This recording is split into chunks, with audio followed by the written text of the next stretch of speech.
Hello everyone, if you like this audiobook and want to listen to more, please consider subscribing, and if you like this video, like it as well that it enjoy.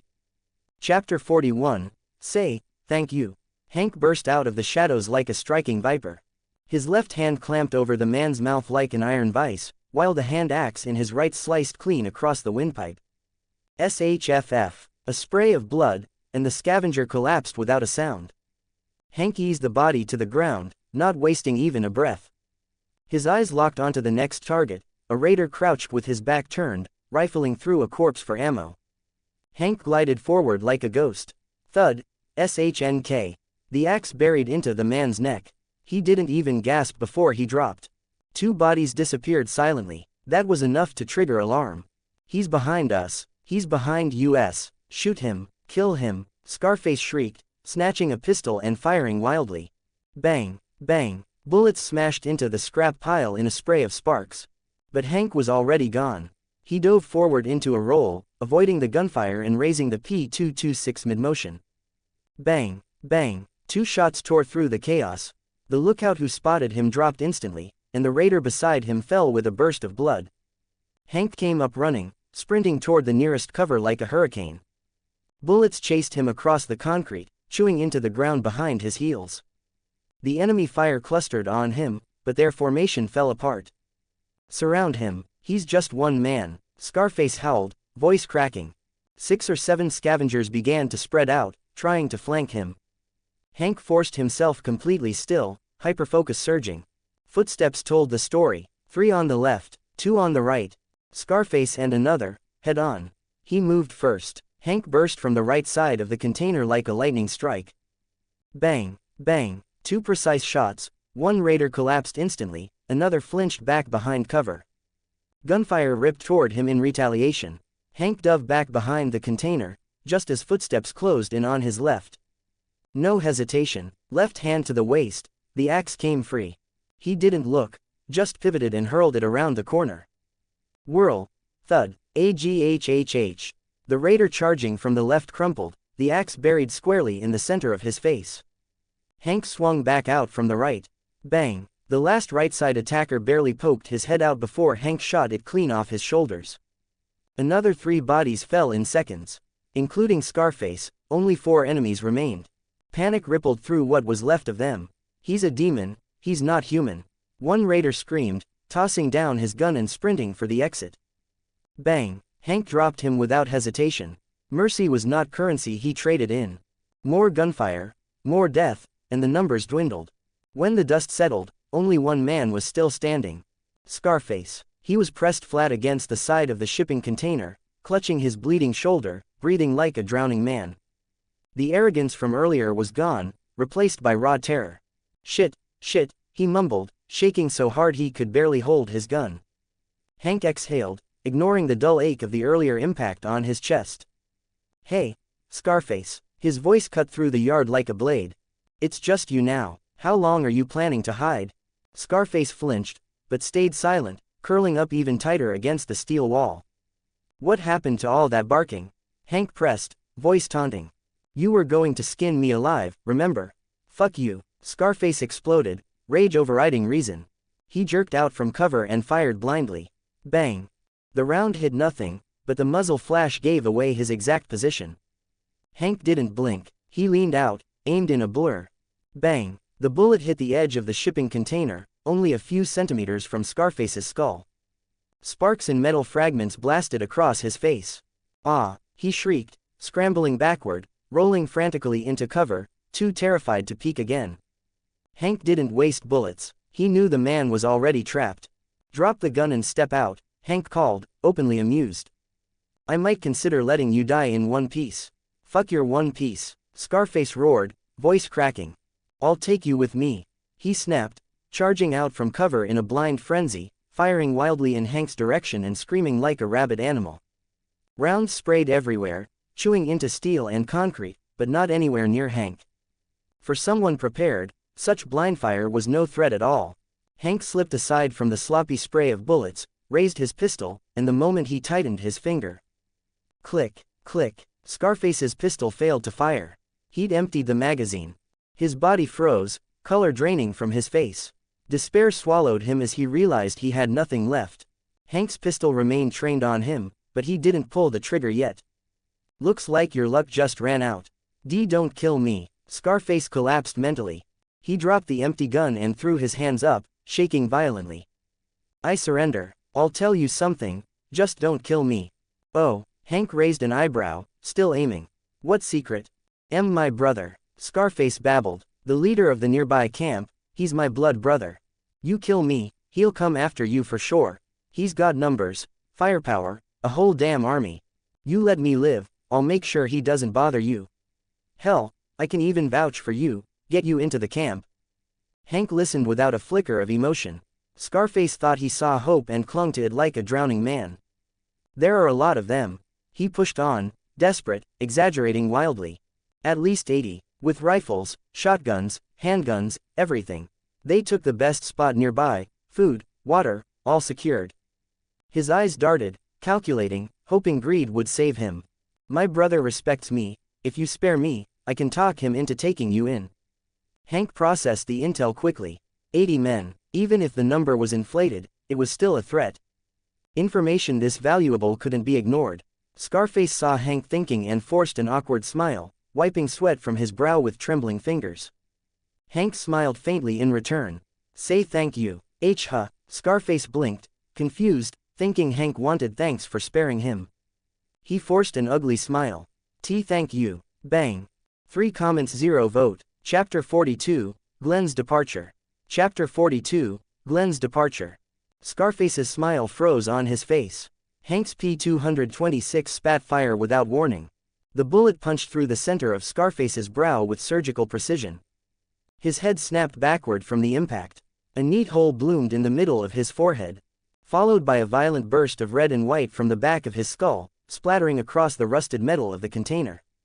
His body toppled stiffly, hitting the ground with a dull, dusty thud.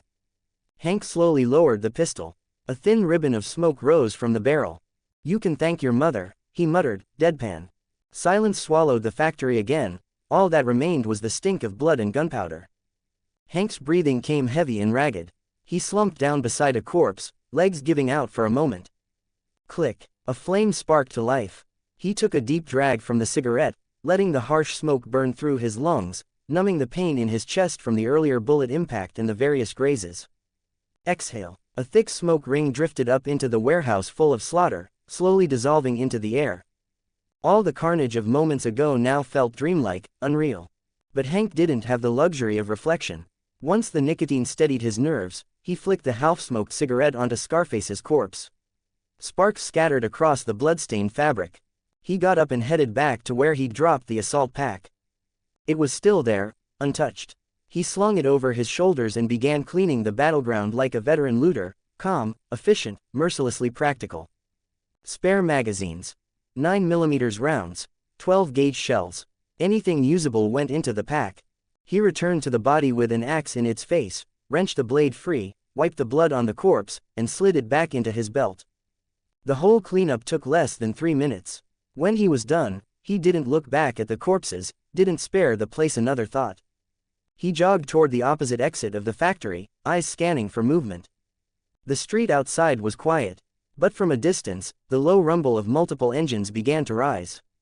Scarface's older brother, Hank's face hardened. He didn't stick around long enough to find out. He slipped back into the factory maze and used the chaotic layout to exit from a completely different side. He avoided the main road, keeping low and steering clear of the increasingly loud engine noise. He spent as long as possible avoiding stray walkers, taking an even wider detour than before. Finally, the cruiser came into view in the narrow alley. Whistle. Hank raised the P-226 in one hand and whistled softly. The passenger window rolled down a crack. Glenn's anxious face appeared. When he saw it was Hank, bloody, battered, and radiating raw killing intent, his whole body sagged in relief. He hurriedly unlocked the doors. Officer. Thank God, you're back. I heard explosions and gunshots over there and thought. Glenn's voice trembled with leftover fear. It's over. Handled a few trash bags. Hank holstered his gun, slid into the driver's seat, and tossed the heavy assault pack into the back. He turned the key. Talk, talk, talk. The engine coughed, the dashboard lights flickering weakly. Come on, you piece of crap, Hank muttered. Just before the battery fully died, the engine roared grudgingly to life. Hank dropped into drive and floored it. The cruiser shot out of the alley and headed toward the gas station. They drove in tense silence, scanning every shadow, every corner, but nothing ambushed them. By the time they returned to the motel's U-shaped yard, the sky had turned orangered with sunset. The dying sun set the horizon ablaze, like the world itself was burning. Kenny and Lee hurried over. What the hell happened? Why were you gone so long? And you're covered in? Kenny stared at Hank's blood-stained clothes, eyebrows scrunched. Minor issue. Hank waved him off, cutting short the interrogation. His voice was flat with exhaustion. Police station got messy. Handled. But we might have bigger trouble on the way. No time to explain. Pack up. At first light, we head for Savannah. Hank dropped the assault pack and immediately began distributing weapons and ammunition. He had one M590 shotgun. The other two he'd recovered from the police station went to Kenny and Lee, 30 12-gauge shells each. Kenny and Katya also received police-issued Glock pistols, 1 magazine per gun. Kenny checked the pump-action shotgun, racked it, grinned. Oh yeah, this thing feels right, Carly. Hank tossed her a handful of loose rounds. You've already got a handgun and spare mags.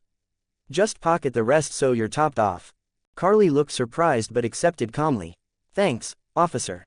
Doug received a small-caliber revolver and a few cartridges, at least enough to defend himself. Lily and Larry got 2 old hunting rifles with limited ammo. Hank wasn't giving them anything more lethal than necessary, not a chance. If he wasn't trying to avoid tension, they wouldn't have gotten guns at all. A kitchen knife would have been generous. Once the others were armed, Hank dealt with his own loadout. P226 handgun, 1 mag inserted, 5 spare mags on his vest, 120 rounds total. M590 shotgun, 9 rounds loaded, 69 spare shells on bandoliers. Tactical knife on thigh, hand axe at the back of his waist. Smoke grenades, flashbangs, and high-calorie rations in the assault pack. While he geared up, Glenn watched, not with relief, but with hesitation. Officer, he took a breath, the decision clearly painful. I want to go to Atlanta. The courtyard fell silent. Glenn didn't meet Hank's eyes. He spoke fast, like ripping off a bandage. We have a vehicle now. I need to go to Atlanta and find T-Dog. He's my best friend. His voice shrank toward the end. Kenny's eyebrows nodded, ready to object, but Hank stopped him with a single look. Hank felt a sting in his chest. Good teammates were rare in this rotten world. And Glenn was one of the few he genuinely trusted. But a promise was a promise. If that's your choice, Hank said quietly, then be careful. Glenn finally looked at him, eyes full of gratitude. We talked about this already, Hank added with a weary smile, patting him on the shoulder. And we're leaving tomorrow anyway. Hank packed a small backpack with food and water, placed it on the cruiser's passenger seat. Then he pulled out a freshly loaded Beretta 92 and a spare magazine. Take it, for the road. He handed it to Glenn, who was already sitting behind the wheel. Glenn looked at the supplies, the gun, the extra magazine. His eyes reddened immediately, his lips trembled. He tried to speak, to thank him. But no sound came out, only a strangled sob. Suddenly remembering something, Glenn dug into his pocket and pulled out the battered walkie-talkie. This is yours, officer. He held it out the window. You'll need it more than me. Hank stared at the radio, then gently pushed it back into Glenn's hands. You keep it. His voice didn't change tone, but Glenn heard the care behind it. With your personality, if you come across some idiot trapped somewhere again, I know you. You'll try to save them. And you'll need that radio if you do. Glenn's fingers clenched around the walkie-talkie, knuckles whitening. He lowered his head, his shoulders shook, tears rolled down onto the back of his hand. It wasn't just a radio. It was a lifeline, a promise, a way back to someone who would answer. Thank you. He finally forced the words out, thick with emotion. Thank you, officer, take care. You too, delivery boy. Hank tapped the door twice. Stay alive, and find your friend. Glenn nodded hard, wiped his face with his sleeve, and composed himself. He looked one last time at the motel, at the people who'd shared life and death with him. Then he shifted into drive. The cruiser rolled forward and left the U-shaped courtyard. Hank stood where he was, watching the taillights glow red in the deepening dusk, getting smaller and smaller until they disappeared around the corner. The engine noise faded. Silence swallowed the night again. Hank stayed there for a long time. Softly, only loud enough for himself to hear, he murmured. I hope next time we meet, Lucille hasn't turned you into paste. The sky burned a deep crimson until the last ray of sun sank. Clouds glowed blood-red at the edges, even the rising moon had a faint scarlet halo. Wow, the clouds look so pretty, Clementine said with a gasp, pointing her small finger at the sky. The moon is turning red too. 3 comments 0 vote. Chapter 43, The Moon Stained Red. Chapter 43, The Moon Stained Red. Hank tore his eyes away from the sky and inhaled the cold night air. Yeah, it's something, he murmured. He ruffled Clementine's hat with a gentleness that contrasted sharply with the blood still drying on his clothes. Come on, Clem, it's getting cold, let's head back inside. He took her hand and walked toward the flickering lights of the motel courtyard. The power grid was already failing, the bulbs were flickering weakly, and soon they'd die for good. The pickup truck and the RV were nearly bursting with supplies, crammed to the roof inside and strapped on outside. Everyone had been scrambling to load up ever since Hank returned with the weapons. Now, they were just stuffing in the last of it: backpacks, crates, canned food, water jugs, blankets. Anything remotely useful was packed tight. Even the roof racks and gaps in the cargo were tied down with gear. Larry stood off to the side, the hunting rifle Hank had given him slung across his shoulder. As everyone worked, his face grew darker and darker. Then he muttered, loud enough for nearby people to hear, quiet enough to pretend it wasn't meant to be heard. Funny, risk our lives to gather supplies, and somehow they end up in certain people's private armory and pantry. He snorted again. We get just enough food for a month. What, afraid we'll eat too much? Or afraid if we get more guns we won't roll over and obey like good little dogs? Lily froze mid-count, shame and embarrassment flooding her face. She tugged at her father's sleeve, whispering urgently, Dad, stop, without them risking their lives we wouldn't have anything. Larry jerked his arm away and scoffed, though his voice dropped a little. Risking their lives, ha, and who knows if that's true. Maybe they ran into trouble, or maybe they just hid the better stuff. He spat to the side. This world, never trust what's in anyone's stomach or their heart. Lily had no comeback. She knew her father feared starvation and resented dependence, but his paranoia cut deep. She bowed her head silently and kept sorting the supplies they did get, unwilling to escalate. Hank didn't even bother responding to the father-daughter duo. He walked past them with Clementine, then suddenly froze in place. The moon, red, wait, his mind caught up a heartbeat later. Oh shit, he jerked his head toward the sky. The moon was staining deeper, and deeper, red. A blood moon. Hank stared at it, and the memory hit him like an electric shock, imagery from the game 7 Days to Die flooding into his consciousness. Blood moon, it's the damn blood moon, he muttered, then louder, the fear cracking through his voice for the first time. Blood moon. In 7 Days to Die lore, when the moon turned crimson, whether on the 7th day or a random cycle, something happened. Zombies, every shape, every age, every condition, became feral. They ran, they hunted, they never stopped. No shambling, no sluggishness, only relentless sprinting and heightened aggression. Their strength doubled, their bite force and tear strength increased. And worst of all, they awakened the ability to track living humans by scent and sound. They would not stop until the blood moon faded. And just as Hank processed that, boom, a thunderous explosion shook the ground beneath their feet. Gunfire thundered before anyone even had time to ask what Hank meant about the blood moon. Engines roared in the distance, then exploded onto the street. Vroom, blinding headlights speared through the dusk, slicing across the courtyard like blades. Enemy attack, take cover. Hank roared, but his voice was swallowed instantly by something even louder. BRRRRRRRRRT. Boom, bam, bam, a wall of bullets poured through the motel entrance like molten steel. Brick shards flew, the windows shattered instantly, everything was hammered under suppressive fire. Clementine screamed just once, and Hank wrapped an arm around her small waist and threw them both behind the RV before another burst tore through the spot where they'd been. Kenny and Lee dove behind the pickup, barely making it. Carly, Doug, and Katya yanked Duck into the closest room on the first floor. Lily staggered while helping Larry limp toward the stairs, trying to drag him up to the second floor for cover. The attack was organized, calculated, and vicious. This wasn't random, it was payback, and they came loaded for war. Rounds hammered the pickup and RV, metal ringing like a gong under the barrage. No one could even raise their heads. Hank pressed Clementine flat against the tires, sheltering her with his whole body as rounds cratered the metal inches above them. Between volleys he leaned out just enough, listening, reading the angles. Then, in less than 3 seconds, he popped out from behind the RV, sighted, and fired. Bang, bang, a moving gunner on the lead off-road truck jerked backward and tumbled off the bed. 2 perfect shots, but it triggered retaliation instantly. Bullets jackhammered the RV, sparking off inches from Hank's skull. Too many shooters, too much firepower, he couldn't risk another peek. Clementine trembled in his arms, silent, shocked, terrified, but she didn't cry. She bit down and held on.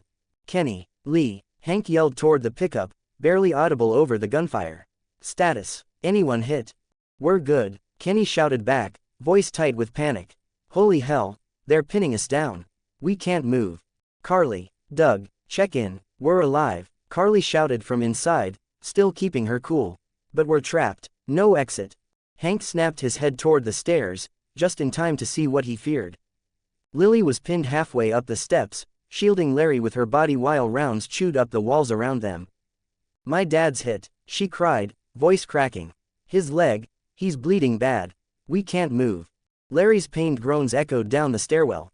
Damn it, Hank growled. There was no room for hesitation, he forced himself calm. Kenny, he shouted again, shotgun, on my command, blind fire at the gate. Don't aim, just suppress. Got it, Kenny barked. Lee, Glock, watch the left wall. If anyone tries to flank, drop them. Copy. Hank tucked Clementine further under the RV. Stay down. No matter what happens, do not crawl out. Understand? She nodded hard, tears in her eyes. Hank checked his magazine, plenty of rounds left. 1. He braced. 2. He inhaled sharply. 3. Go. The courtyard erupted. Boom boom boom boom boom. Kenny's shotgun blasts thundered like explosions, splintering wood and stone at the gate. The shock forced the attackers to pause and adjust. And in that tiny window, Hank sprinted, but not toward the gate, toward the stairs. His P-226 spat fire. Bang, bang, bang. He wasn't trying to kill, not yet. He was creating a smokescreen, kicking up dust, chips of plaster, debris, lowering visibility for anyone aiming at Lily and Larry. Move now, Hank barked. The small reprieve was all Lily needed. She gritted her teeth, hauled her father up the last few steps, and rolled them both onto the second-floor landing, temporarily out of the kill zone. Hank dove to the underside of the staircase, the triangular dead zone where no bullet could reach directly. It wasn't safety, just less death. They had bought maybe 3 seconds. The attackers regrouped, shouting orders, switching magazines. The next wave of fire was even heavier, precise and merciless. And then, something changed, something wrong. From somewhere outside the walls. A shriek, not human, not normal, a sound like metal grinding through flesh, feral, hungry, vibrating every nerve in the human body. Hank felt the hair on his arms stand up. He knew that sound. Blood Moon. And it had begun. Chapter 44, The Blood Moon Descends. Chapter 44, The Blood Moon Descends. Pop. A faint, brittle crack, then every flickering bulb in the courtyard and motel rooms died at once. Darkness swallowed the world, only vehicle headlights and the intermittent flashes of gunfire remained to slash through the black. The power was gone. God damn it, Kenny hissed from behind the pickup. With no lighting, the defenders were effectively blind, and the attackers already had superior firepower. Anyone who dared peek out would immediately become a target. Hank rolled back behind the RV under the cover of darkness, shielding Clementine with his entire body as bullets ripped through metal inches away. The raiders outside the gate had the advantage, position, numbers, and firepower, and they were unloading without restraint. Light them up, keep firing. A tattooed brute stood on top of a jeep, screaming with rage between strings of bullets. He didn't care who lived or died, he only cared that his little brother had been executed on his knees like a dog. That wasn't just murder, it was humiliation, and he would repay it in blood. But something else changed, not just the blackout. The moon overhead was no longer pale. It was bleeding. A deep crimson glow washed across the dead city, and the instant that ruby light touched the earth, the world screamed, ARRRRGHHH. Gra AHHHH. Across the entire planet, every corpse that could move did. The infected howled as if injected with electricity. The blood moon had begun. And Hank, enhanced by his level 2 intelligence perk, understood instinctively. This wasn't a random astronomical event. It was a cosmic surge, a periodic energy tide radiating through the atmosphere, and the virus responded to it. A low-frequency energy pulse rippled through the world, vibrating directly through tissue rather than air. And under that stimulus, the dormant cells in every infected body erupted, forcing a rapid, temporary mutation. Their cellular metabolism skyrocketed, strength doubled, aggression tripled, pain tolerance erased. The dead didn't shuffle anymore. They ran. One silhouette blurred across the street and landed on the hood of a raider's SUV. The corpse smashed both fists into the windshield, cracked spider webbing instantly. "What the hell is that?" the driver shrieked. Gunfire tore the corpse apart, but bullets also shredded the vehicle beneath it, blowing through the radiator and engine in the chaos. But that was only the beginning. More shapes burst out of the streets, the trees, the wreckage.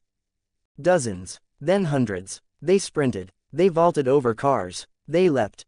Drawn to vehicles, gunfire, yelling, to anything alive. "Help! Shoot them! Shoot them! No! Stay back! Ah!" The courtyard outside the motel gate plunged into absolute chaos. Raiders suddenly realized that bullets to the torso barely slowed the infected. Only a perfect headshot stopped them, and there were too many. Motorcycles were overturned. Car doors were ripped open. A man was dragged screaming from the back of a truck, and 30 seconds later he stood back up, snarling, joining the frenzy.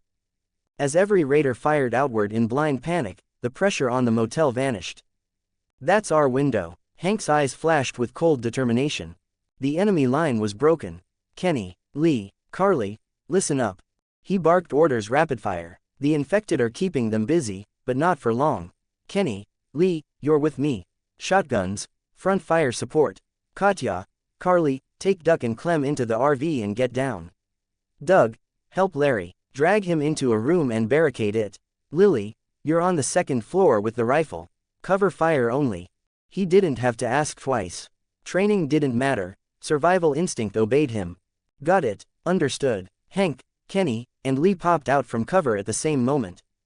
Boom, boom, boom. 3 M590 shotguns roared like thunder, the steel storm shredding several raiders who tried to push into the courtyard during the chaos. Upstairs, Lily fired her rifle with surprising control, hitting raiders who exposed themselves while panicking. "Kenny, Lee, cover me." Before anyone could question him, Hank broke from cover and sprinted straight toward the motel gate. A pack of Blood Moon crazed infected burst through the opening at the same time, shrieking. Boom, boom. Hank dropped the first 2 mid-charge with chest-to-head blasts, but more were coming. And they weren't the only threat.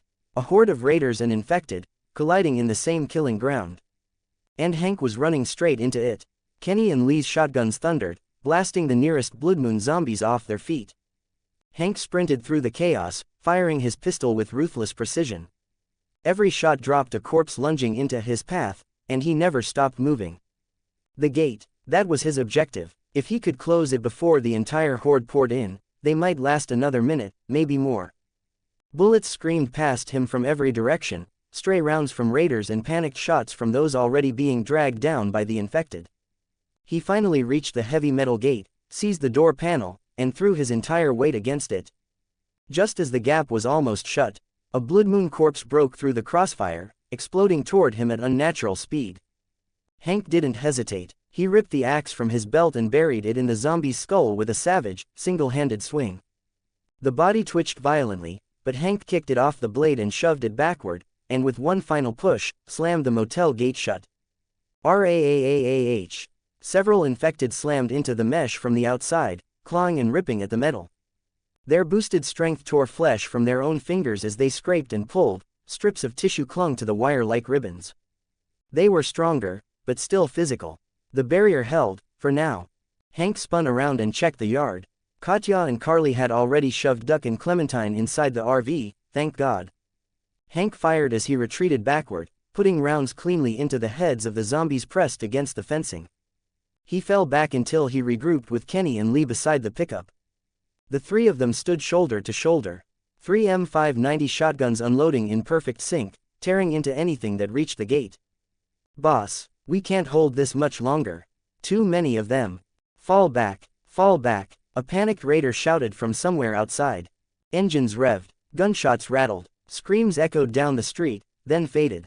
The raiders were gone, not because the survivors had defeated them, but because the Blood Moon horde forced them to run. Yet the danger had only just begun. With the car engines moving away, the infected began to lose interest in the fleeing raiders. And now, hundreds of crimson eyes turned toward the motel. Under the red moonlight, the dead fixed their gaze on the living inside the courtyard. They roared, and charged the motel from all directions. Raaaaaah. They slammed into the walls. They clawed at windows. They climbed over wreckage, over each other, forming a writhing ladder of bodies. The Blood Moon horde had arrived. There were no more raiders to distract them. No more noise outside to divide their attention. Every shred of instinct now told the infected the same thing. Fresh prey is inside the motel. 0 comments 0 vote. Chapter 45, The Drowning Motel. Chapter 45, The Drowning Motel. Get the RV started. Hank's roar cut through the chaos. He'd already prepared for the worst. Lee, use the pickup's headlights. Light up the gate. We need visibility. The raiders had stolen the motel's power and vanished into the dark. Now their only source of sight was the blood-red moon. On it, they answered. Kenny sprinted low toward the RV's driver's seat. Lee dove into the pickup, twisted the key. VRRRRM. The engine roared to life. 2 blazing beams of light carved through the darkness and landed on the twisting, battered gate. Light returned, and with it, hope. Hank planted himself at the edge of the light, a human battlement, raised his P-226 and barked. Now, suppression fire, suppressive burst, Drawan fire, American fast draw. Every ounce of his police combat training blended into a single lethal rhythm. Bang, bang, bang, the pistol thundered with impossible speed, a rapid-fire cascade that shouldn't be possible from a semi-auto. Every muzzle flash meant a kill. No misses, no wasted rounds. Every 9mm round drilled a running zombie through the eye, the temple, the brow. One corpse reached the gate, its head snapped back and dropped. Another climbed over bodies, its skull split open mid-climb. A third shrieked, jaws wide, a bullet punched clean through its throat and exited out the neck. Time slowed for him. The world narrowed to targets, sights, trigger. 20 rounds, 6 seconds. Clack, the slide locked back, empty. But by the time the sound reached anyone's ears, Hank already had a fresh magazine in hand. Thumb hit the mag release, the empty dropped. New mag slammed home. Left palm swept upward, slide snapped forward. One seamless motion, less than a second. Then the storm resumed. Bang, bang, bang, the bodies stacked at the gate like sandbags. Come on, come on, come on. Kenny threw himself into the RV and jammed the key into the ignition. The engine groaned, weak, coughing, dashboard lights flickering. Don't do this to me now, old girl, move. He tried again. Click, click, click. Nothing. Lee saw it from the pickup and shouted over the gunfire. Hank, the RV won't start. I'm going to him, go. Hank didn't even look back. Another magazine emptied in his hands, another reload snapped in place. He alone held the front, stopping the tide. If he fell, everyone died. Lee dove from the truck and sprinted toward the RV under the whales closing in. From the second floor, Lily screamed over a shotgun blast. Left side, they're climbing the fence. And from inside the RV, Carly shouted with panic in her voice. They're crawling up from the backyard. There's too many. Duck and Clementine were crying. The dead came from every direction. They slammed into the walls. They tore at boarded windows. They scaled fences by climbing over each other, a living ramp of bodies. The motel wasn't just under attack, it was being flooded. A walker smashed through the kitchen window, glass shattering, and dragged its twisted body inside with a guttural snarl. Another forced half its torso through the tiny bathroom vent, shoulders crunching against the metal frame as it wriggled in with an inhuman groan. From the backyard came a rapid succession of thuds, violent, desperate, the wooden fence whining under the assault. The pressure at the front didn't ease at all. If anything, it became worse. The mound of corpses outside the gate had become a ladder. The latecomers climbed the dead, clawing upward with frenzied strength.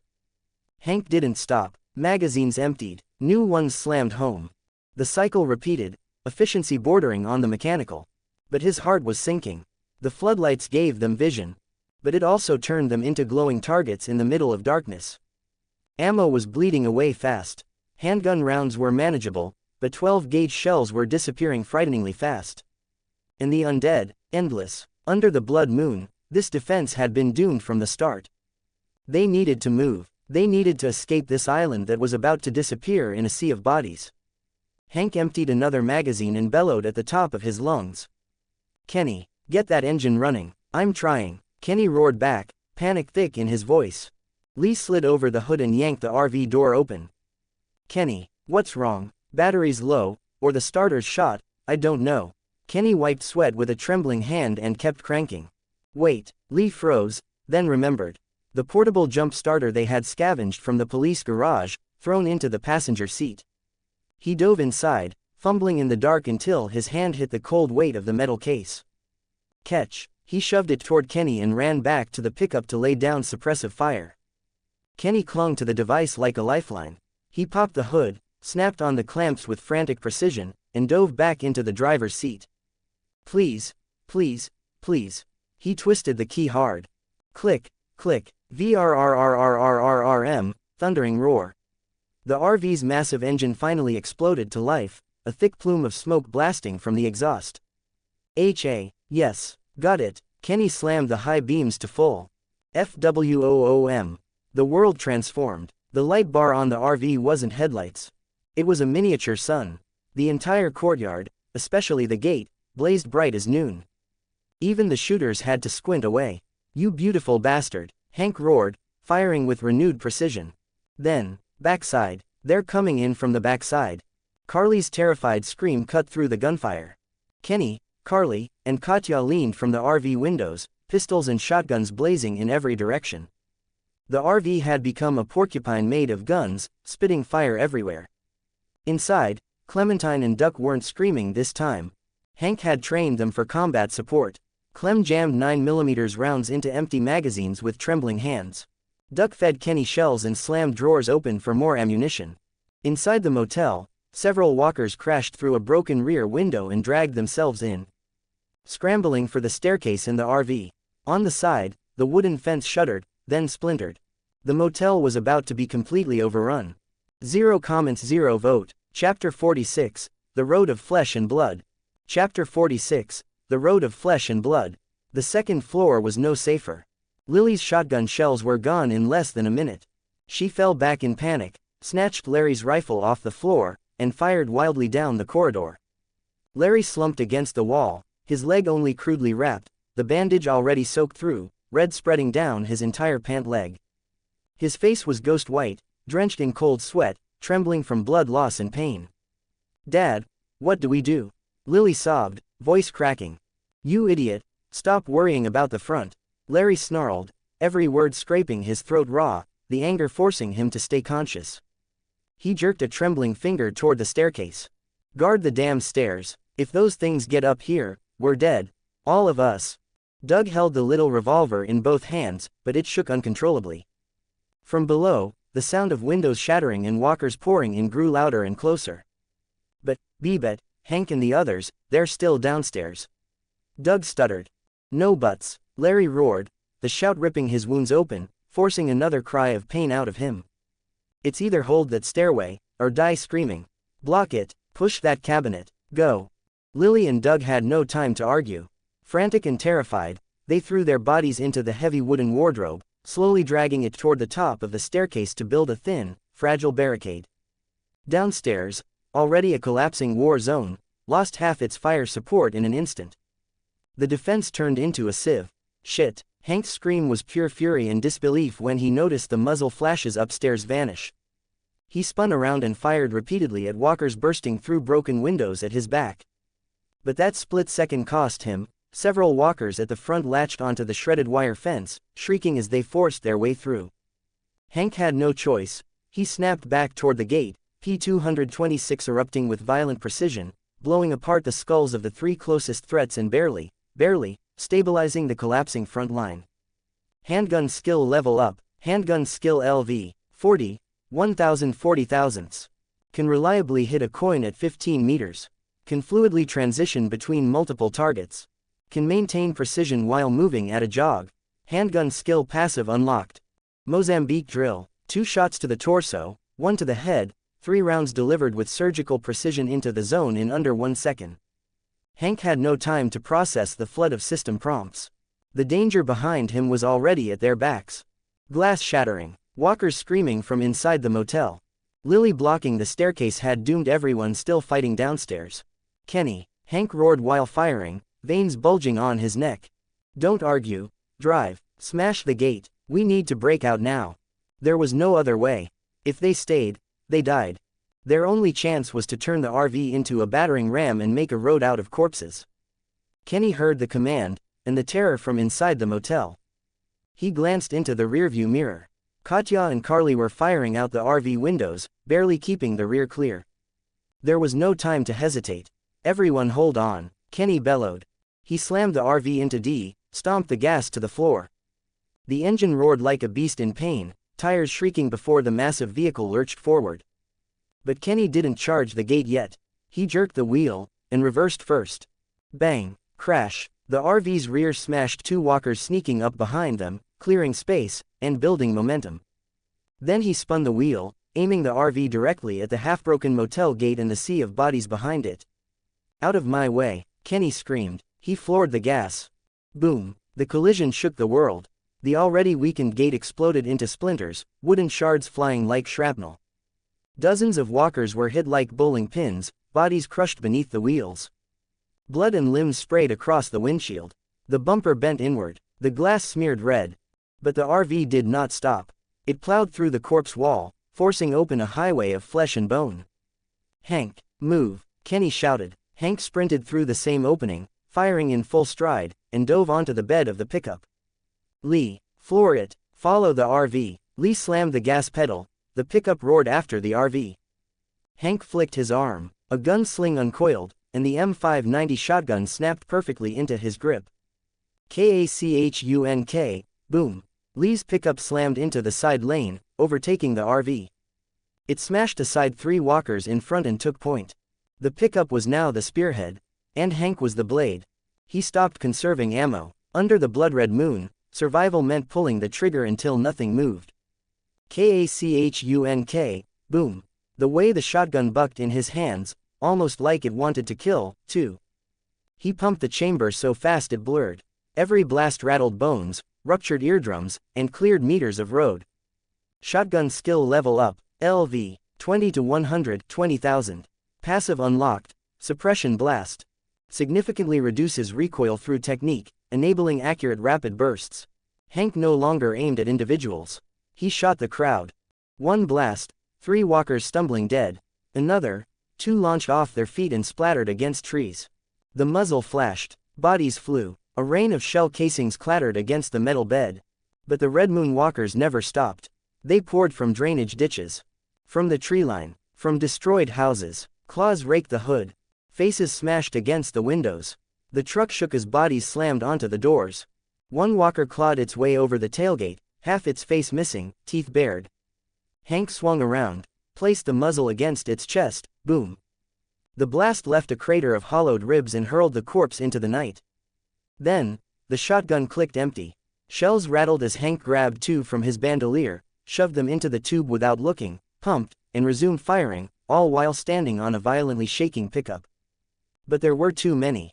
The truck slowed, dragging what felt like a mountain of bodies. Left side, Hank, left. Lee screamed from inside the cab. Hank whirled, eyes widening.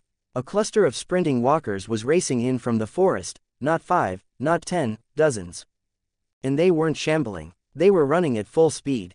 2 comments 0 vote. Chapter 47, Dawn is coming. Chapter 47, Dawn is coming. From the forest along the left side of the highway, a wave of walkers suddenly burst out. And not shambling, sprinting. They lunged straight toward the driver's side window of the pickup. Hank turned the shotgun, but even his reflexes were a half-second too slow. At that critical moment, bang, bang, bang, gun barrels poked out from the RV's windows. Carly and Katya opened fire without hesitation. Their aim wasn't perfect, but the burst was enough to drop the first 2 sprinting walkers. Hank seized the opening. Boom. His shotgun shredded the rest of the pack into ragged chunks. The 2 vehicles covered each other, carving forward inch by inch along a highway paved with flesh. The blood-red moon loomed high. The death charge felt like it had no end. Every time they forced their way out of one swarm, another rose ahead. Hank's ammo was evaporating. The shotgun bandolier was down to the last handful of shells. His arms were numb, wrists throbbing, Tiger's mouth torn from recoil. His ears rang as if someone stuffed firecrackers into his skull. He could not stop. Stopping meant dying. Front, Hank, Lee shouted from the cab. The right road, fewer walkers. Hank lifted his eyes. A fork ahead. The right turn led down a narrower rural road. Thinner walker density. Kenny, follow us. Right turn. He emptied the last round in the tube, sending 3 walkers tumbling, and Lee wrenched the wheel, the pickup skidding onto the smaller road. The RV thundered after them, tires scraping the shoulder and kicking up clouds of dust. They had broken away from the heaviest cluster. But the danger was far from gone. Sporadic howls still echoed from the fields and the sparse woods. The blood moon above still burned with a devilish red. Hank collapsed backward into the truck bed, chest heaving. Hot ejected casings brushed against his cheek, burning faint marks. Lee, keep moving. Slow, but not too slow.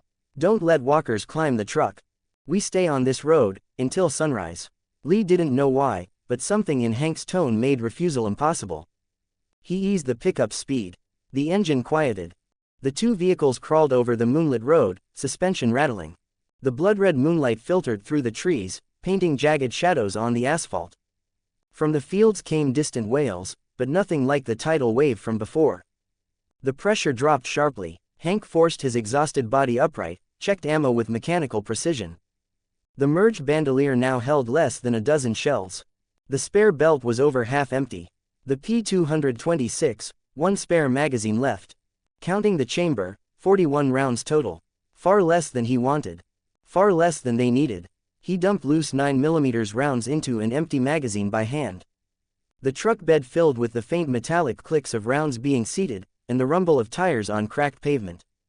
Up front, Lee gripped the wheel so tightly the knuckles whitened, eyes darting across side mirrors and the road.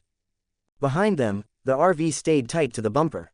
Kenny never loosened his guard. Katya and Carly kept their weapons pointed outward. Clementine and Duck crouched on the floor, silent and trembling, eyes swollen from fatigue and fear. 10 minutes passed like hours. Then, Lee stomped the brakes. Shit, he cursed under his breath. The RV slammed to a halt behind them. Hank immediately rose and looked ahead. The road was blocked. A school bus lay sideways, sealing most of the road. Only a narrow, debris-choked gap remained. Wrecked sedans and a delivery truck were strewn around, forming a tangled roadblock. And worse, something moved in that pile. Not one. Several. The blood moon glinted off twitching silhouettes. Damn it, Lee muttered. We can't go around. The farmland's too low, the RV will sink. Hank's eyes swept the wreckage. And froze on the overturned school bus. Something was wrong. Lee, stay in the driver's seat. Don't kill the engine. Be ready to ram or pick us up. He slung the M590 across his back, and drew the P226 in his right hand, combat knife in his left. Kenny, watch our 6 in both flanks. If anything comes close, drop it. Kenny nodded, sweeping his shotgun toward the fields and forest. Hank slid off the truck bed. His boots hit the ground without a sound. Every instinct, every passive skill, screamed at him. Danger wasn't only in front. It was inside the school bus. He crept forward, 10 meters from the wreckage, and then... Clang, crash, a shattered bus window exploded outward. And then, not one walker, not 2, a flood of them. A swarm of small figures in shredded school uniforms. Poured out of the bus like startled insects. Their movements weren't clumsy. They were unnaturally fast for their size.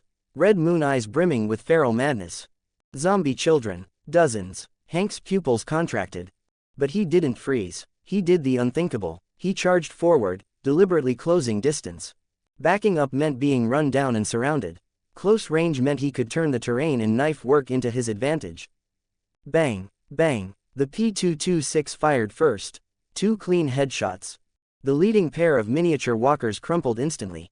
But the third was already at Hank's leg, mouth wide open, teeth gnashing for flesh. Hank didn't hesitate. His left hand snapped upward. Steel flashed, sank. The combat knife drove up through the lower jaw, piercing straight into the brain cavity. The creature collapsed before its body even realized it was dead. He didn't stop. Bang! A precise point-blank shot, the fourth walker dropped. With a fluid pivot, he pulled the knife free and slid sideways to avoid another bite. His arm swept out in a cutting arc. The blade kissed the throat. A wet, arterial spray exploded across the dust. Bang! Bang! The P-226 roared again, cutting down two more closing in from midrange. Hank moved like a storm of steel and thunder. Right-hand gun, left-hand blade, a perfectly synchronized dance of death.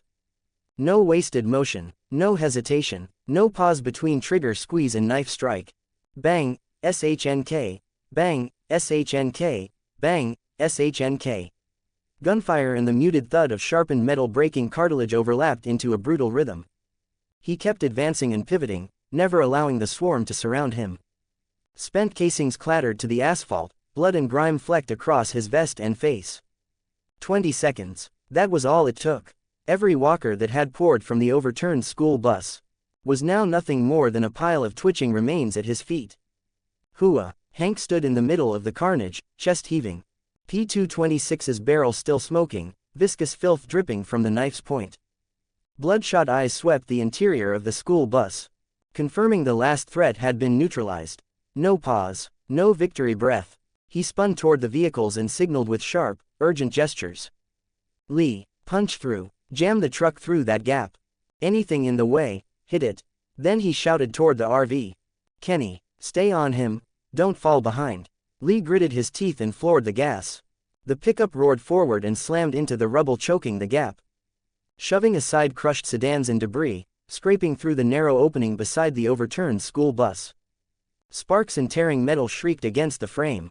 The RV thundered after, its weight and torque bulldozing a brutal corridor through what was left of the blockage. As soon as the RV cleared, Hank sprinted, jumped, caught the rear ladder with one hand mid-stride, and climbed fluidly onto the roof as the vehicle lurched forward. He rose to his full height on the swaying rooftop. Cold red light washed over his blood-streaked armor. Hank looked up. The blood moon sky had begun to pale, the red slowly dissolving into shades of gray and silver. Dawn was breaking. 1 comments 0 vote. Chapter 48, Stillness by the Riverside. Chapter 48, Stillness by the Riverside. The sun slowly climbed from the east, and its blazing light finally washed away the eerie crimson glow of the blood moon. Under the sharp morning sunlight, the full horror of the night revealed itself across the rural highway. Two vehicles, almost unrecognizable, twisted beyond their original shapes, sat crookedly at the murky riverbank. They looked less like modes of transport and more like steel carcasses that had crawled out of a meat grinder. Every surface was smeared with dried blood and unidentifiable remains. Limbs, mangled torsos, strands of hair, clung to metal like grotesque trophies. The RV Kenny drove had a crater punched into its hood. The windshield was a spiderweb of cracks, plastered with congealed filth. The body was covered in deep claw marks, one side view mirror torn clean off, wires dangling. The front bumper was so twisted it barely hung on. Hank leaned over the pickup's side and dropped down to the dirt, and every bone in his body screamed. He swept his eyes across the area quickly. To the rear, the open road. To the front and left, the river. To the right, sparse woodland. Open space, visibility good. A defensible position. Lee, turn the truck sideways. Nose facing the road. Ken, back the RV to the pickup's tail. Give me a narrow angle. His voice was steady, still the voice everyone trusted. But the exhaustion beneath it was impossible to hide. The two men worked without complaint despite the agony in their muscles. Slowly, they maneuvered the battered vehicles into a V-shaped formation against the riverbank, a crude but functional defensive wedge. Hank grabbed fishing line and empty tin cans from the RV toolbox and set up improvised tripwire alarms around the perimeter, 30, maybe 40 meters out. Only when the last tin can hung did he finally exhale and slump against the cold tire. With the adrenaline fading, the fatigue hit like a wave. His chest throbbed where a bullet had bruised the vest the night before.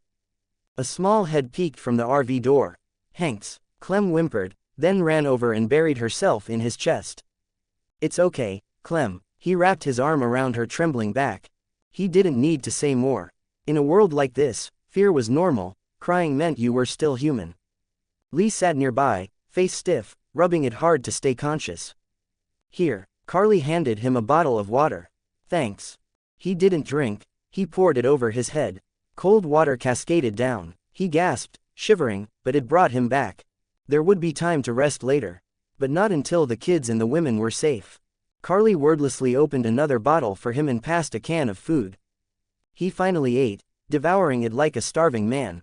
Slow down, Carly muttered, sitting beside him and wiping blood from his face. No one's taking it from you. Kenny held Duck close, murmuring soft nonsense lullabies. Katya handed out canned meat and water to the group, her voice gentle but unbreakable. Eat, you need energy. No one complained about taste or temperature. They just chewed like machines, fueling battered bodies that had worked past their limits. Hank forced himself to finish a full can of beef. The iron stomach trait kicked in, converting calories into real strength. Only then did he check his status panel. Name, Hank Adolf. Level, 9. EXP, 89/90ths. Attribute points, 5. Perception, 2/10. Danger sense LV1. Insight LV1. Hypersense LV1. Strength, 2/10. Carrying capacity LV1. Burst power LV1. Toughness LV1. Constitution, 2/10. Iron stomach LV1. Regeneration LV1. Vitality LV1. Agility, 4/10. Speed LV1. Parkour LV1. Stealth LV1. Intelligence, 2/10. Mechanics LV1. Energy science LV1. Information science LV1. He could spend points, push his agility to unlock specialization, or upgrade vigor for better long-term survival. But improvements always came with pain, and right now wasn't the moment. He lifted his eyes toward the camp. Kenny and Katya flanked Duck protectively, still singing faintly even though their eyes were unfocused, minds still trapped in last night's hell. Lee and Carly sat shoulder to shoulder, quietly talking, clinging to whatever warmth they could find. Clementine ate tiny spoonfuls of beans, leaning against Hank's leg, like it was the only place in the world she could feel safe. Hank finally spoke, breaking the fragile silence. His voice was tired, but clear. Shift watch rotation. Ken, Lee, you two carried us last night. Sleep 4 hours first. Katya, take Duck and rest. Carly, you're with me for first watch. 2 hours. Then we swap with the boys.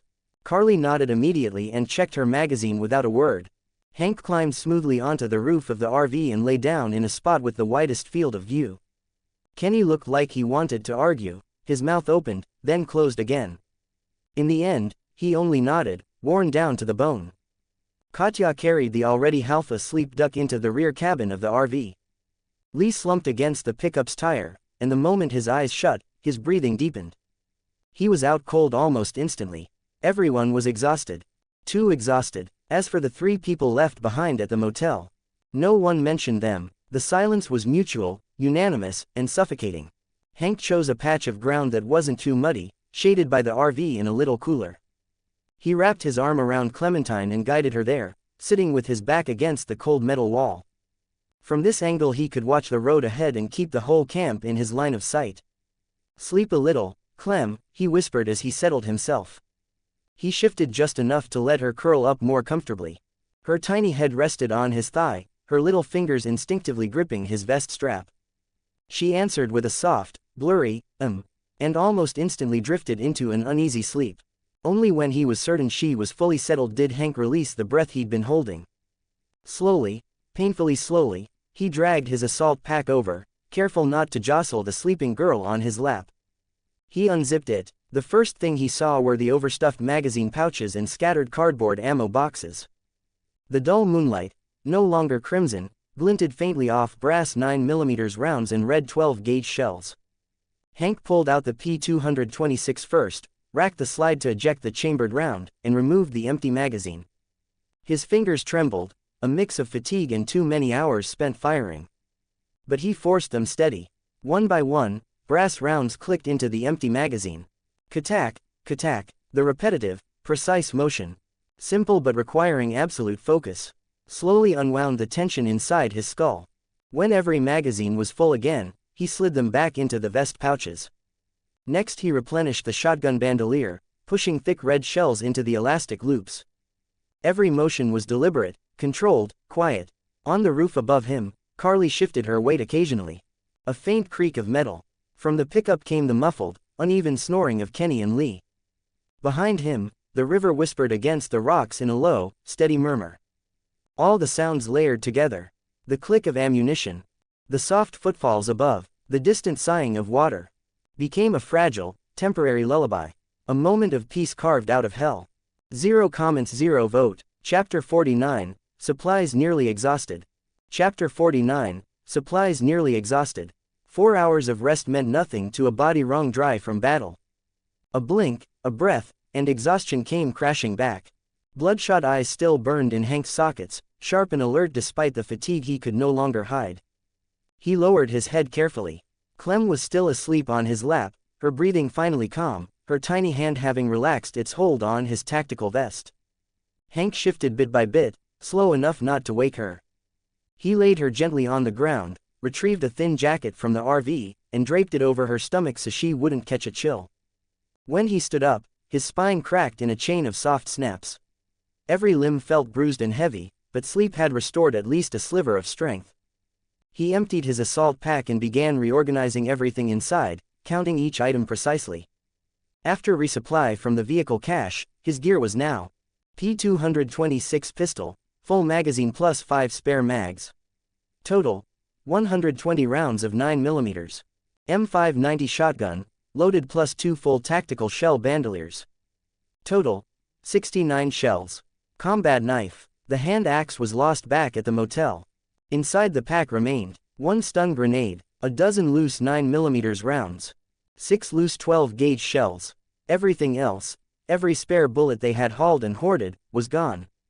One night, one blood moon, and their hard-earned stockpile had been bled dry.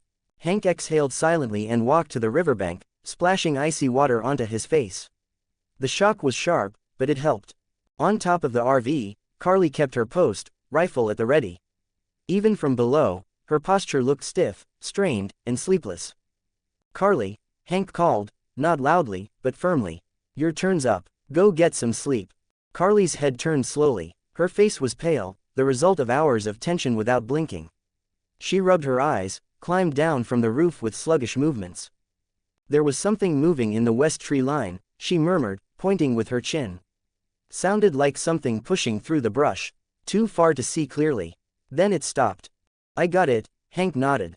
"Go rest." Carly hesitated for half a second, just enough to show her mind was still locked on the night before, then nodded back and headed toward the RV. On the other side of the camp, Hank didn't need to wake anyone. Kenny and Lee opened their eyes at almost the exact same moment.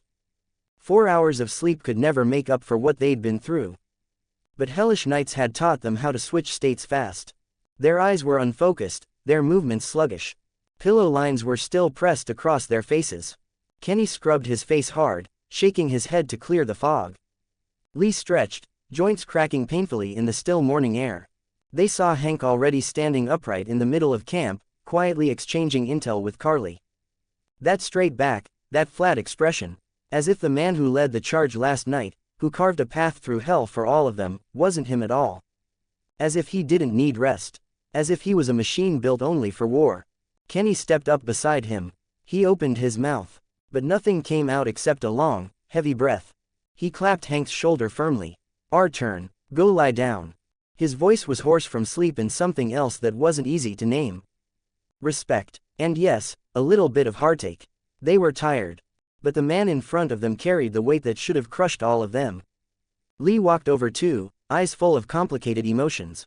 1,000 words pressed behind his teeth, only one sentence made it out. "You've done more than enough, officer. Leave the rest to us." Hank didn't argue. He just nodded, pointed toward the vehicles. "Check the cars. Oil, coolant, tires. Keep it quiet." And then he walked back to Clem, sat down, leaned against the cool metal of the RV. Closed his eyes, and was asleep before the next breath. Kenny and Lee exchanged a look. Both saw the same thing reflected in the other's eyes. "Jesus, is he made of iron?" Kenny muttered, picking up his shotgun. "My whole damn spine feels like it's about to fall apart, and he's over there acting like none of it happened." Lee checked the magazine on his Glock, sighed softly. "He's not fine. He just doesn't have the luxury of falling apart." He stared toward the sleeping man, voice dropping even lower. "We get to say we're tired. He doesn't. Since the day we met him, has he ever backed off?" "Frontline, first watch, First through the door, every time. Lee stopped there. He didn't need to say the rest. Kenny understood. He wiped his face hard, and when he lifted his head again, the fatigue in his eyes had been replaced with something firm: responsibility. All right, enough talk. Hank carried the hardest load already. If the two of us can't even handle standing guard and fixing a couple of busted engines, then we deserve to get eaten. Work. They didn't speak again after that. Kenny climbed back on top of the RV, shotgun across his lap, eyes locked on the western treeline Carly had mentioned. Lee headed for the pickup first. The moment he lifted the hood, a wave of heat and burnt oil slapped him in the face. The dipstick showed oil nearly gone. The radiator was leaking, only mud kept it from spraying everywhere. He knelt to check the tires. Deep gashes, frayed treads, one tire even exposed its internal cords. Kenny called down quietly, "How bad?" Lee didn't look up. "Worse than we thought. Oil's almost gone. Radiator's failing. Tires are close to blowing. Long-distance driving isn't happening." Kenny slid off the RV to check the motorhome, and the news there wasn't any better. Oil dangerously low, suspension groaning, front bumper twisted enough to affect steering. "Goddamn," he whispered, staring at the two mangled metal beasts. "These things aren't cars anymore. They're rolling coffins." Lee closed the hood quietly. His eyes drifted toward Hank, sleeping in the shade, Clem curled against his side. He knew what was coming, and that when Hank woke up, most of the burden of solving this next nightmare would fall right back on his shoulders. All they could do was handle everything they were able to handle first, so that when he opened his eyes, he'd have just a little less to carry. Sunlight baked the earth. The river murmured nearby. The camp fell silent again, full of anxiety for the future, and an unspoken, desperate dependence on the man who slept, finally, briefly, among them. Last chance. 26% off ends today. A Divin 5 family, today's your final shot at 26% off the yearly Challenger tier sub. Unlock daily chapters, early drops, and exclusives. Don't miss stacking those savings before midnight. Grab it now and level up your 2026 fanfic adventures. Patreon.com/adivin5 closing square bracket. Adivin5 creators, thoughts. 1 comments 0 vote. Chapter 50, Merle and Daryl. Chapter 50, Merle and Daryl. Hank slept hard, but not for long. He didn't wake naturally. He woke because something in his instincts screamed. The same sensation he felt back at the motel. The inexplicable prickle of being watched. His eyes snapped open. The sky was burning orange, sunset. He'd slept nearly the entire afternoon, and the atmosphere of the camp had changed. Kenny and Lee were still on watch, but their posture was different now, sharper, coiled like springs. Kenny was half-crutched atop the RV, shotgun trained toward the western tree line. Lee was using the pickup door as cover, Glock gripped tight, scanning the same direction. Clementine was awake too, sitting beside Katya, nibbling on food. The moment she saw Hank sit up, she ran to him and wrapped her arms around his leg. Hanks ruffled her hair gently, but his eyes were already analyzing the field. "Talk to me," he said, voice rough from sleep. Lee didn't waste time.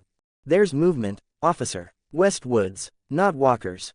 Kenny added without shifting his aim. "Yeah, whatever's out there ain't shambling, and it sure as hell ain't making walker noise. Too quiet, too damn deliberate." They had been watched for almost half an hour. Then silence. Hanks frowned. A human threat was far more dangerous than a zombie one. Anyone patient enough to observe rather than rush in already wasn't simple.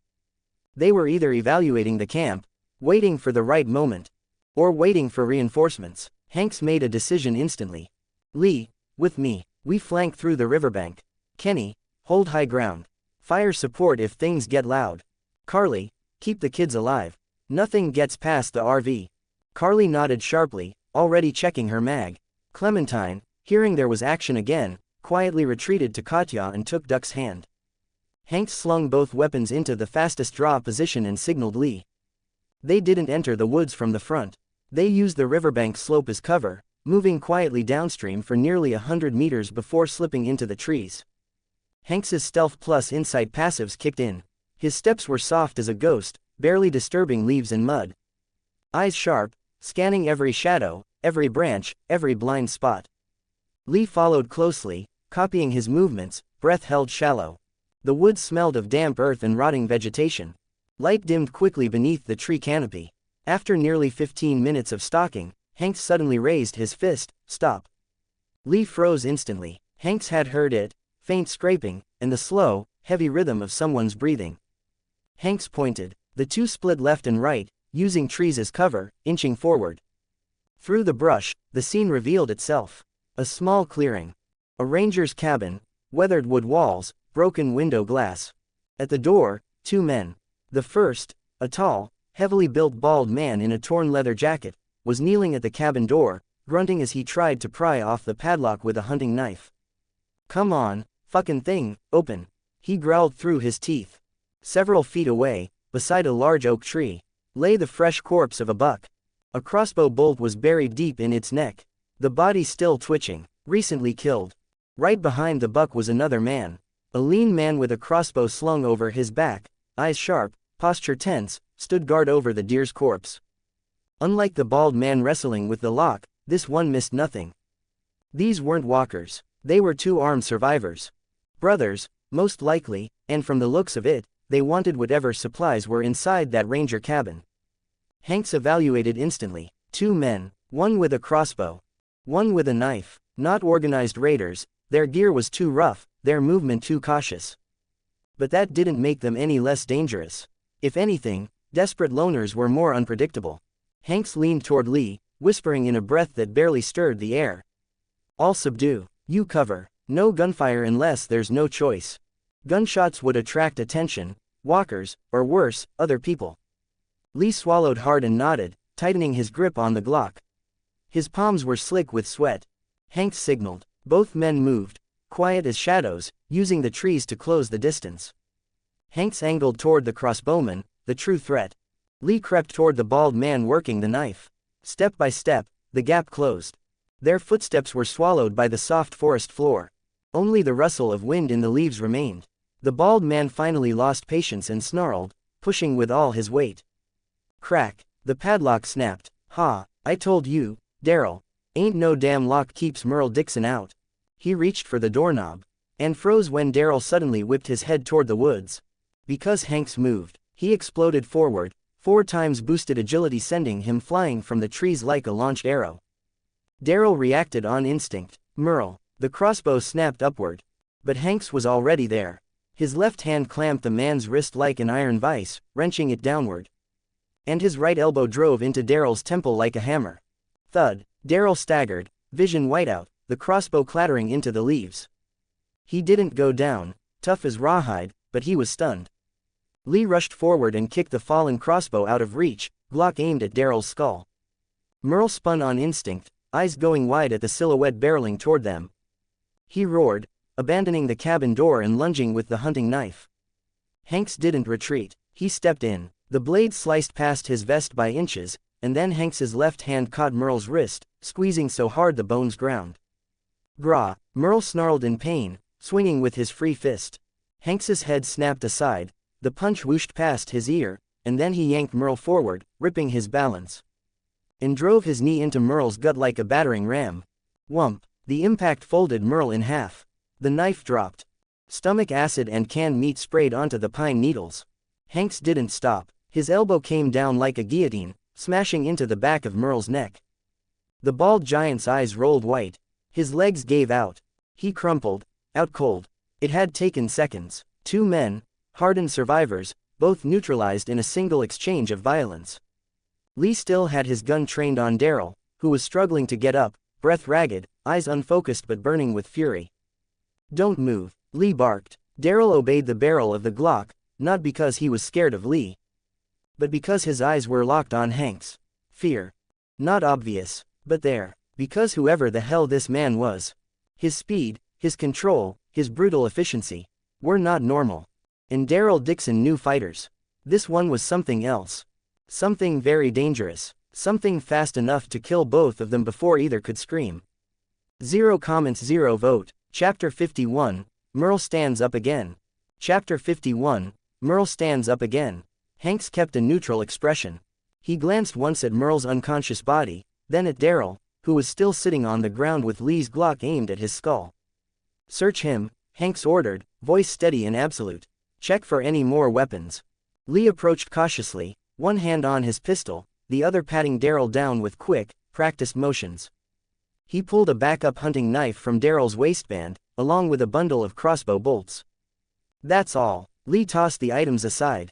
Hanks bent down, picked up Merle's fallen hunting knife, weighed it briefly, then slid it into the back of his belt. He also nudged Daryl's dropped crossbow farther away with his boot, just in case. Daryl glared up at him, the savagery in his eyes still there, but dulled now by something else. Wariness, respect, a thin edge of fear. His pulse hammered against the bruised temple where Hanks had elbowed him. That strike had been too fast, too clean, too controlled. Who the hell was this guy? Hanks crouched in front of him, icy blue eyes meeting Daryl's without a flicker of hostility, yet radiating a quiet, crushing authority. Like a cop who'd stared down 100 men harder than him and never blinked once. Name, Hanks said. Daryl's jaw tightened. He refused to answer, but his eyes flicked toward Merle, worry leaking through the cracks. Hanks didn't push, he just watched him with that steady, unreadable gaze, a gaze that didn't need shouting or threats to convey its message. Finally, he spoke. Greater than, we're not raiders. The words were calm, but iron solid. Greater than, but if you decide to make yourselves a threat, I won't hesitate to eliminate you. Daryl's throat bobbed as he swallowed. Hanks's eyes shifted to the deer lying nearby, still twitching slightly. Judging by your hunt, you're looking for food, he added. So are we. We're just trying to find a safe place to rest and restock. He jerked his chin toward the cabin. Lee, open it, careful. Lee nodded, pushed the door gently with the muzzle of the Glock, and peeked inside. Clear, he called back.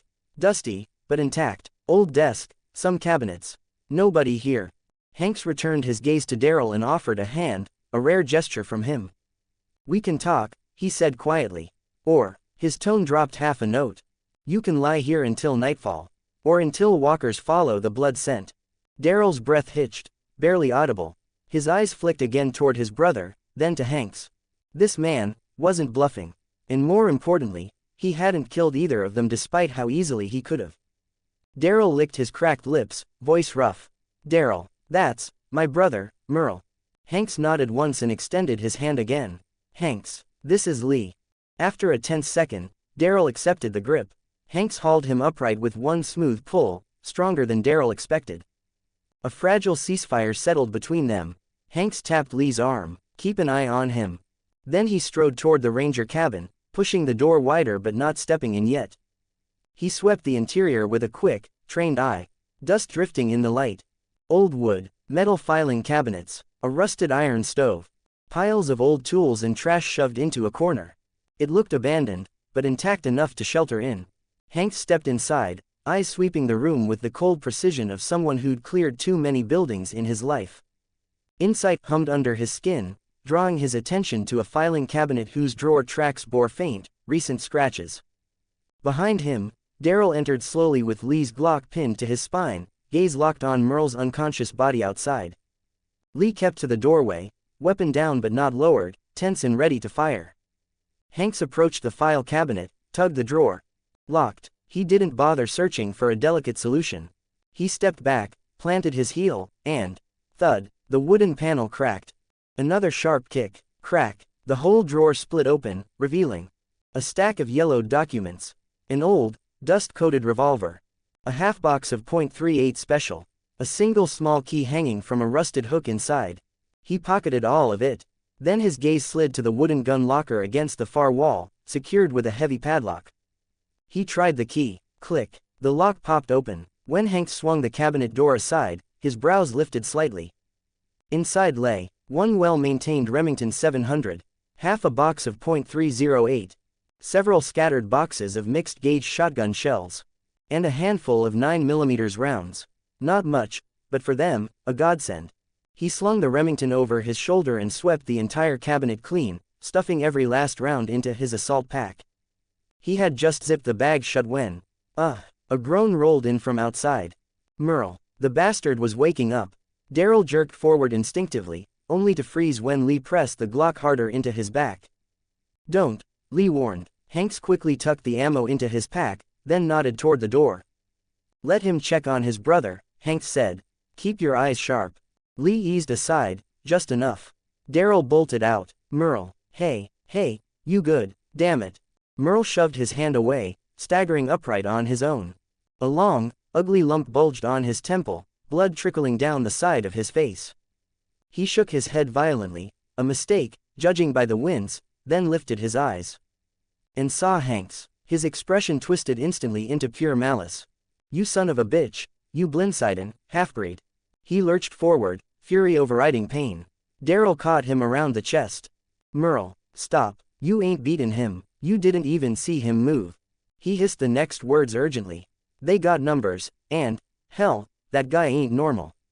Merle glared between Lee and Hanks, breath ragged, chest heaving. He wanted blood, but even he wasn't blind. The memory of that blackout strike still throbbed violently in his skull. Reason, what little he had, finally tugged on the leash. His jaw clenched, hard. Hanks took a slow drag from Scarface's pack of cigarettes, the flame illuminating his eyes with a cold, detached amusement. What? Hanks exhaled smoke. Still wanna prove something? Merle spat, tch. Cheap-shotten bastard. No problem, Hanks replied calmly, flicking ash aside. Then we'll do it clean. He stepped out onto the clearing in front of the cabin, rolling his shoulders, joints popping sharply in the quiet woods. He tilted his head once, and crooked a single finger at Merle. The gesture was small, simple, disrespectful, and it lit Merle Dixon on fire. Son of a, he tore free from Daryl's grip. Because no matter how beaten he was, Merle Dixon stood up again. 0 comments 0 vote. Chapter 52, Merle goes down, again. Chapter 52, Merle goes down, again. Merle charged like a bull that had finally snapped. Roaring, wild, ignoring Daryl's desperate grip on his arm. This time, he'd learned. He didn't throw another straight punch. Instead, he suddenly whipped out a low sweeping kick, aimed viciously at Hanks's supporting leg, a kick strong enough to crack bone. But, with agility 4 and insight passives burning under his skin, that, fast, attack looked to Hanks like it was moving through syrup.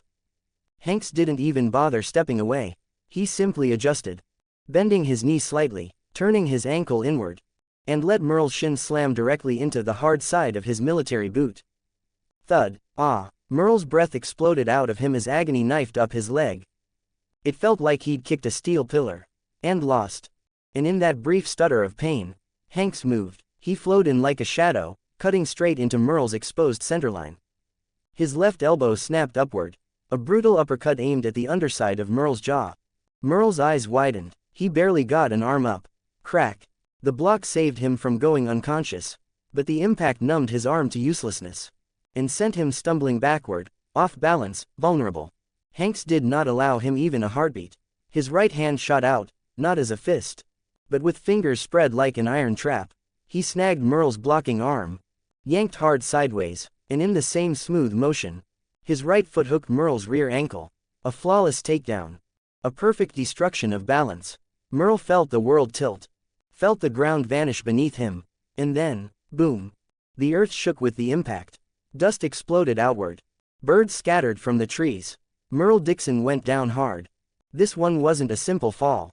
This one rattled ribs, rearranged organs, and punched the air clean out of him. He couldn't breathe. Couldn't rise. Could barely even think. He coughed violently, clutching at his chest, vision swimming. The entire fight, from charge to collapse, had taken less than 5 seconds. Fast, efficient, merciless, a masterclass in power, speed, and technique. Daryl lay on the ground with Lee's Glock at his head, cold sweat soaking his brow. He hadn't even seen the exchange. Only the results. His older brother, the man who'd fought grown men since he was 12, lay crumpled in the dirt. Again, Lee swallowed hard. He knew Hanks was strong, but watching it happen was something else. A brutal, AWE-inspiring kind of inevitability. Hanks stood in the amber light of sunset. Shadow stretched long behind him. He exhaled a slow ring of smoke, not even winded. His voice was calm, almost bored. Still want more. Merle wheezed, coughing uncontrollably. His face twisted, not in defiance, but disbelief. He lifted a trembling hand, as if he wanted to say something, but it dropped uselessly into the dirt. His eyes shut tight. His chest heaved. He didn't get up. Merle Dixon finally accepted the truth. He was beat, and he knew it. He was completely, utterly defeated. In the face of overwhelming strength, All that outlaw bravado of his looked laughably flimsy. Darryl glanced back at Lee. Lee gave a small nod and holstered his pistol. Only then did Darryl finally exhale, rushing over to check on Merle. Hanks's lips curved ever so slightly. He had recognized this iconic pair the moment he saw them. The brothers, one hot-headed and violent, respecting only strength. The other hard on the outside but soft on the inside. For men like this, small talk and diplomacy were pointless. You didn't bond with them through conversation. You bonded through fists. Especially Merle. If he didn't take a few punches the size of a clay pot, he wasn't going to sit down and talk like a civilized human being. Hanks flicked his cigarette butt to the ground and crushed it under his boot. Then he stepped forward and held out a hand to the man lying on the dirt. "Can you move?" His tone was calm, no longer icy. "If you can move, get up. The ground's cold." Merle's eyes snapped open. He stared at the extended hand, then at Hanks's expression. As if searching for mockery. But he found only calm. Breathing hard, he hesitated, then clenched his jaw and grabbed the strong hand. With barely any effort, Hanks hauled him up like pulling a carrot out of dry soil. Merle steadied himself, immediately jerking his hand away. He turned aside awkwardly, rubbing his aching chest and back, but didn't spit out another curse. "Lee, collect their crossbow and knives," Hanks ordered. Then he added, "We'll keep them for now." Lee moved quickly, gathering the fallen compound bow, hunting knife, arrows, and spare blades. Merle's jaw twitched. He clearly wanted to protest. But one glance at Hanks and the words died in his throat. Darryl stayed silent. This outcome was already far better than he'd expected. Hanks ignored them and walked to the deer carcass that had stopped twitching. He bent down, slipped both arms under its legs, tightened his core, and hoisted the nearly 200-pound buck onto his shoulder. Strength, endurance, and load-bearing. All of it worked together. For him, this weight was nothing. "Follow me." Hanks tilted his head toward the brothers, tone leaving no room for refusal. Then started toward the camp with steady, unhurried steps. Lee followed behind, gun raised, gesturing for the Dixon brothers to stay between them. The setting sun stretched their shadows long across the thinning woods. Before long, the riverbank came into view, along with the makeshift camp formed by two battered vehicles. Kenny, perched atop the RV, noticed them first. He saw Hanks carrying a deer. And behind him, two ragged, dangerous-looking men. Instantly, his voice sharpened. "Lee, report, officer." His shotgun lifted a few degrees. Carly and Katya were startled awake, eyes fixed on the newcomers. Clementine peeked from behind the car door, tiny hands gripping the metal, worry etched on her face. "It's fine," Hanks's voice rang out, steady as ever. "Ran into a couple hunters. Dinner just got better." Only then did Kenny and Carly relax, slightly. But their eyes kept sweeping over Merle and Darryl, judging, evaluating. Lee jogged forward and whispered a quick summary of what had happened. Hanks turned to the Stiltense brothers and pointed toward the river. "There's water there. Wash up." Then he nodded toward Katya. "Get them some water. We'll all have venison tonight." Merle and Darryl exchanged looks. Then they looked at Hanks. The man who had flattened one and disarmed the other. And yet treated them with a strange, straightforward fairness. After a long moment, Darryl gave a small nod, tugged at his reluctant brother. And the two silently walked toward the river. 0 comments 0 vote. Chapter 53, Learning More. Chapter 53, Learning More. Hanks unloaded the deer onto the open space in the center of the camp. The heavy carcass hit the ground with a thud, kicking up a faint cloud of dust. "Kenny," he called, "you handle it. Make sure you cut off both antlers and clean them." Then he turned to Darryl. "You look like you've done this before. Go help him by the river. Keep the guts downstream, don't bring us any unwanted trouble." Kenny set down his shotgun and nodded. He still eyed the two strangers warily, but he never questioned Hanks's orders. He rummaged in the RV's toolbox, found a few workable knives, and handed one to Darryl. Darryl took it, thumb brushing the handle in a practiced gesture. He said nothing, just followed Kenny, and together they dragged the deer toward the riverbank. The river masked most of the cutting sounds, its current washing away the blood. Kenny began bleeding and skinning the deer with practiced efficiency. Darryl held the legs, helping guide the cuts, steady, clean motions that showed he was no novice in the wild. For a while, only the wet scrape of blade against flesh filled the air. Darryl finally spoke, his voice low and testing. "How long have you been with him?" Kenny didn't pause. Not long. Long enough. He sliced through a tendon with a deft flick of his knife. Long enough to know that without him, all of us would have been dead 10 times over. Daryl was quiet for a moment. He fights well. Well, Kenny snorted, lifting his head, wiping blood off his cheek with the back of his hand. That bastard's terrifying. His tone held awe, and a whisper of fear. His aim's inhuman, he moves like a damn shadow, and he never seems to get tired. He's always in front, always takes the dangerous job. First to stand guard, first to rush in. Tell me, does that sound like a normal man to you? Kenny wasn't complaining, he was bragging, and Daryl could hear it, the mix of respect, gratitude, and disbelief. You look at him now. Kenny jerked his head toward the camp. Like nothing happened, but I saw how much he burned through last night. Bullets spent, strength drained. The number of walkers he put down alone could build a damn hill. He just keeps going, because he knows. Kenny's voice dropped. If he falls, we fall. We die. Daryl's knife slowed as he thought back to the earlier fight. The man's cold, calculated calm. The flawless, lethal movements. And last night's blood moon. He and Merle were lucky, they stayed deep in the woods. With the way walkers behaved under that red glow, they would have been torn apart out on the road. Kenny's words colored that memory with a new understanding. Where are y'all heading? Daryl asked. Savannah. Kenny didn't look up. That little girl's parents might be there. He said he'd take her. We follow. Savannah, Daryl murmured, something flickering in his eyes. Wait, are they not related? He added, realizing Kenny's wording. Nope. Kenny shrugged. According to Clem, they just ran into each other. Daryl fell silent. A man fighting through hell with a child he didn't know.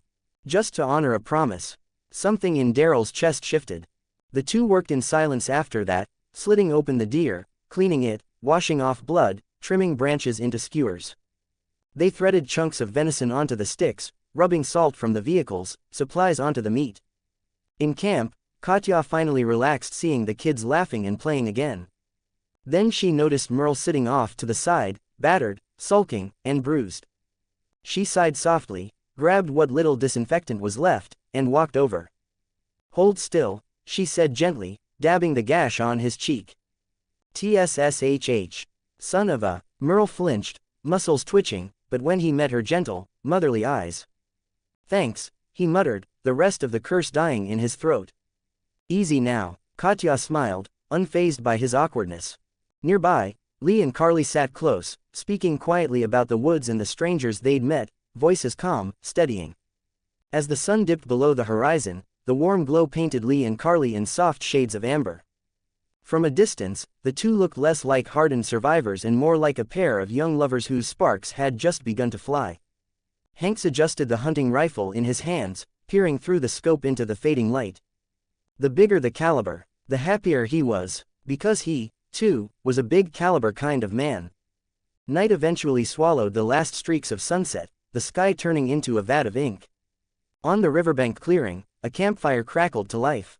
The heat pushed back the evening chill, washing everyone's faces in flickering amber light. Katya and Carly tended to the venison skewers, the fat dripping into the flames with a satisfying hiss. The rich scent of roasting meat spread through the camp, an almost luxurious peace in a world like this. Duck and Clementine stared at the golden browning venison, both swallowing loudly. Merle, bruised and swollen, sat beside the fire with a skewer of sizzling deer loin stuffed into his hands. He bit into it awkwardly, burning his tongue and hissing through his teeth, but couldn't stop chewing. He was starving. Daryl sat beside him, silently eating, eyes flicking between Hanks and the others. You guys. Hanks handed Clementine a freshly cooked skewer before turning to the Dixon brothers. So, what's your plan from here? Merle muttered something through a mouthful of meat. Something very close to none of your damn business. But the combination of Hanks's calm stare and the throbbing pain in his jaw reduced the volume to a sulky mumble. Daryl swallowed his piece of meat and wiped his mouth. Atlanta, he said quietly. We came down from the north. Place is crawling with walkers. He hesitated. But there's talk about shelters in Atlanta. Figured we'd try our luck. Atlanta, Lee repeated, exchanging a weighted glance with Carly. The radio broadcasts hadn't exactly been optimistic. Hanks nodded, unsurprised. Heading south. Any towns along the way? He paused. Or anywhere we can find a proper state map. Maybe a high-power radio. Daryl thought for a moment. Follow the river downstream about half a day. You'll hit a small place called Creekwood. Been there a couple times. Not big, but there's an old post office. Might have the maps you want. He looked at Hanks, expression tightening. But that place, you'll want to be careful. Kenny immediately perked up, meat forgotten. What do you mean? Soon as everything went to hell, a group took over the town, Merle answered. His voice carried its usual mocking edge, though weaker than before. Call themselves the Vados Gang. Bunch of cowards who only bully the weak. We tried sneaking in once to grab supplies, damn near got ourselves wrapped up like dumplings. Vados Gang. Hanks filed the name away. The post office, is it close to them? Opposite end of town, Daryl replied. Few streets apart. If you're fast, and lucky, you might get what you need before they notice. The information exchange ended, and silence returned. Only the crackle of the fire and the soft chewing of hungry survivors filled the night. Tension eased, not gone, but softened. When it came time to assign night watch, Hanks intentionally paired himself with Merle for the first shift, letting Daryl rotate with Kenny afterward. A watch, and a test. Neither brother objected. Daryl even requested the roughest shift, the pre-dawn hours. The night passed without incident. Strangely calm. Chapter 54 The Vados Gang. At dawn the next morning, the sky was still dim and gray. Hanks packed 2 bulging backpacks and handed them to the visibly surprised Dixon brothers. They were stuffed with canned food, compressed biscuits, bottled water, and basic medical supplies. Take these, Hanks said flatly, his tone calm but decisive. Venison doesn't keep well. This is more practical. Daryl took the pack, weighed it in his hands, then looked at Hanks with a complicated expression. His lips moved as if he wanted to say more, but in the end he only gave a low reply. Thanks. Merle snorted softly from the side. He didn't say anything, but the hostility and wariness in his eyes had clearly faded. In a world like this, food was life, and this parting gift was no small thing. In this, Hanks returned the confiscated compound crossbow, hunting knife, and arrows. Your gear, back where it belongs. Daryl silently accepted his crossbow, checked it over, and slung it across his back. Merle reclaimed his knife and slid it into its sheath, visibly more confident with steel at his side. One more thing, Hanks added, watching them prepare to leave. If you run into an Asian kid named Glenn, pizza delivery guy. He went to Atlanta looking for a friend. If you see him, watch his back. Tell him I said so. Daryl paused, then nodded. Glenn, Asian, delivery guy. Got it, we'll keep an eye out. Merle rubbed his still-itching chest and silently decided that if they did run into Glenn, they'd take real good care of him. There were no long goodbyes. Merle and Daryl shouldered their packs, took one last look at the camp that had fed them, beaten them senseless, and sent them off with supplies. Then turned and disappeared into the misty woods, heading toward Atlanta. After they were gone, the camp felt lighter, but the sense of urgency sharpened. Hanks turned his gaze toward the direction of Creekwood. Kenny, he said, pack up. We're heading into town. They needed maps, they needed clearer routes, and they needed to assess whether this so-called Vados gang would become their next threat. Kenny nodded grimly, patting his shotgun. Hell, just crawled out of one wolf's den and now we're walking into a tiger's mouth. Let's go. Hanks holstered his P226, a tactical knife strapped to his thigh. Kenny carried his M590 shotgun, a Glock tucked into his waistband. Lee, Carly, camp's yours, Hanks said. Stay sharp, we'll be back. With a final look, Hanks and Kenny left the riverbank camp, moving one behind the other. Following Daryl's directions, they used the lingering morning fog and dead roadside brush as cover, advancing toward Creekwood. The closer they got, the heavier the silence in the air became. Abandoned vehicles lay scattered along both sides of the road. Some sat with doors hanging open, empty inside, nothing left but dried, blackened bloodstains. The wind no longer carried the scent of grass and trees. Instead, it brought the faint stench of rot mixed with dust. They avoided the main road, moving instead along the outskirts of town through patches of woodland and tall grass. Hanks led the way. At this moment, his stealth skill and heightened perception were pushed to their limits. He held his tactical knife in a reverse grip, the blade catching a cold, muted gleam in the weak morning light. Kenny followed close behind, shotgun at the ready, fingers clenched around the foreend. Sweat slicked his palms. He tried to mirror Hanks's movements, but he was noticeably clumsier. The faint snap of a dry twig underfoot made his heart jump, forcing him to freeze and scan his surroundings every time. Kenny kept his breathing shallow. Fine beads of sweat gathered on his forehead. This kind of stealth was safe, but brutally exhausting. Not something just anyone could pull off. The town felt like a silent grave. Now and then, walkers wandered across the streets, letting out meaningless groans, but they weren't the real danger. Hank suddenly dropped into a crouch and raised his fist. Kenny followed suit instantly, heart hammering. At the intersection ahead, two men in mismatched street clothes strolled past, machetes in hand, moving with lazy confidence.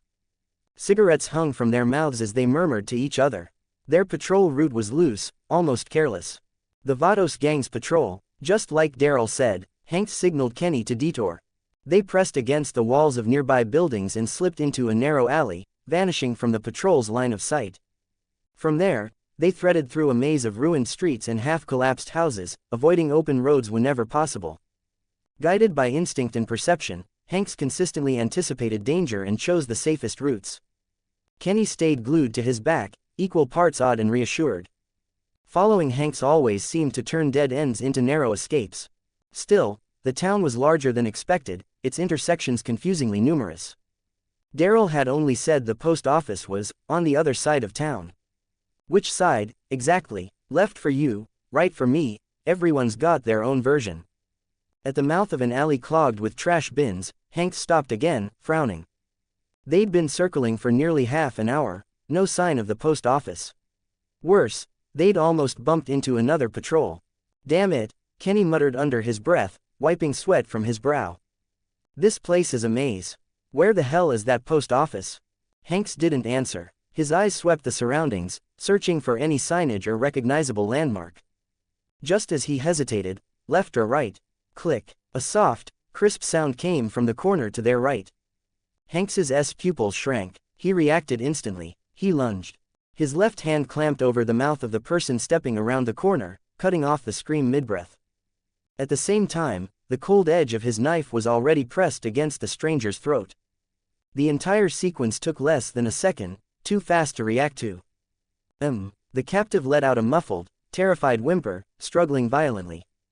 It was a boy, no more than 15 or 16, wearing an oversized jacket that didn't fit him at all. His face was filthy, his eyes wide with fear. In his hand was a civilian radio. As he restrained the boy, Hanks smoothly disarmed him, stripping away a fully loaded handgun as well. Kenny rushed in at once, shotgun aimed past the corner. After confirming there were no other threats, he finally looked at the boy. "Don't make a sound," Hanks said coldly, his voice low and lethal in the boy's ear. "If you want to live, don't move." The knife pressed a fraction closer. The boy froze instantly, trembling, too afraid to even breathe. Kenny picked up the dropped handgun and radio, staring at the kid, who was still just a kid, with a complicated expression. Hanks dragged the boy deeper into the shadows of the alley. "Where's the post office?" he asked flatly. "No room for negotiation." The boy shuddered, eyes flicking instinctively toward a direction. "It's east," he stammered softly. "2 blocks, there's a small plaza, it's right next to it." "How many people in your gang?" Hanks continued, relentless. "What weapons do you have?" "Patrol patterns." He fired the questions one after another, giving the boy no time to think up lies. Terrified, on the verge of tears, the boy spilled everything he knew. The Vados gang had around 60 people. Plenty of weapons. Patrols ran in pairs, rotating roughly every 30 minutes. Once he had what he needed, Hanks's gaze turned ice cold.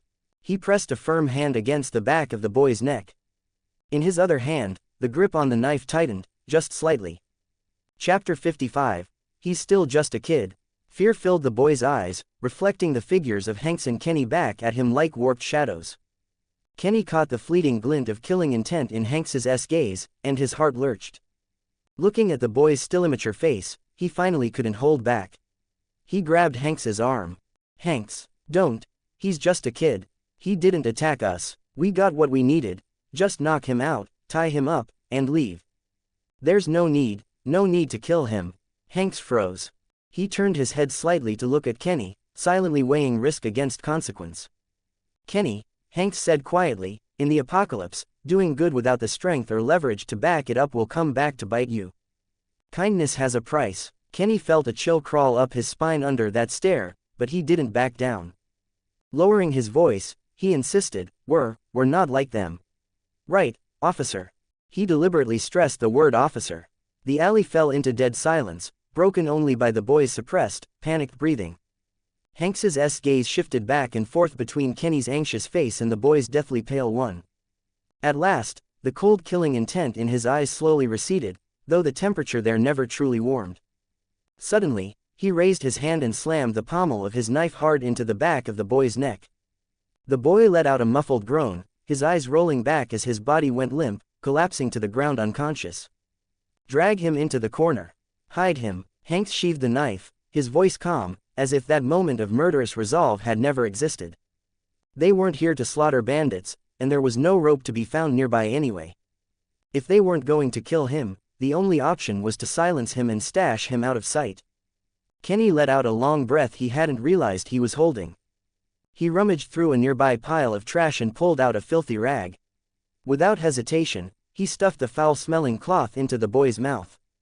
Ugh, Kenny gagged, recoiling as he shook his hand. That's disgusting. Let's go, Hanks said, already standing. Post office. Before leaving, he glanced once more at the unconscious boy hidden in the shadows. His eyes were deep, unreadable, no trace of emotion on the surface. Surviving is hard enough for anyone, maybe this is. He cut the thought off. Shoving aside the fleeting philosophy, Hanks moved east, following the direction the boy had given. Kenny followed close behind. As they drew closer to the post office, scattered walkers began to appear. Most wandered aimlessly along the streets or lingered inside ruined houses, drifting without purpose. Hanks noticed something unsettling. By all logic, walkers should rot and weaken over time. Yet these looked fresh, almost as if they'd just been bitten. Aside from obvious wounds, their bodies were taut, full of vitality, barely distinguishable from the living. One or two could be explained away as newly turned. But this was everywhere. Something was wrong. Hanks thought of the blood moon from before. Had it triggered another kind of mutation? After all, the walkers had already shown signs of berserk behavior. A nearby walker snapped him back to the present. Hanks slid the tactical knife from his thigh and signaled to Kenny. Kenny understood immediately. He crouched, bracing the shotgun against the edge of a drainage ditch, muzzle tracking slowly.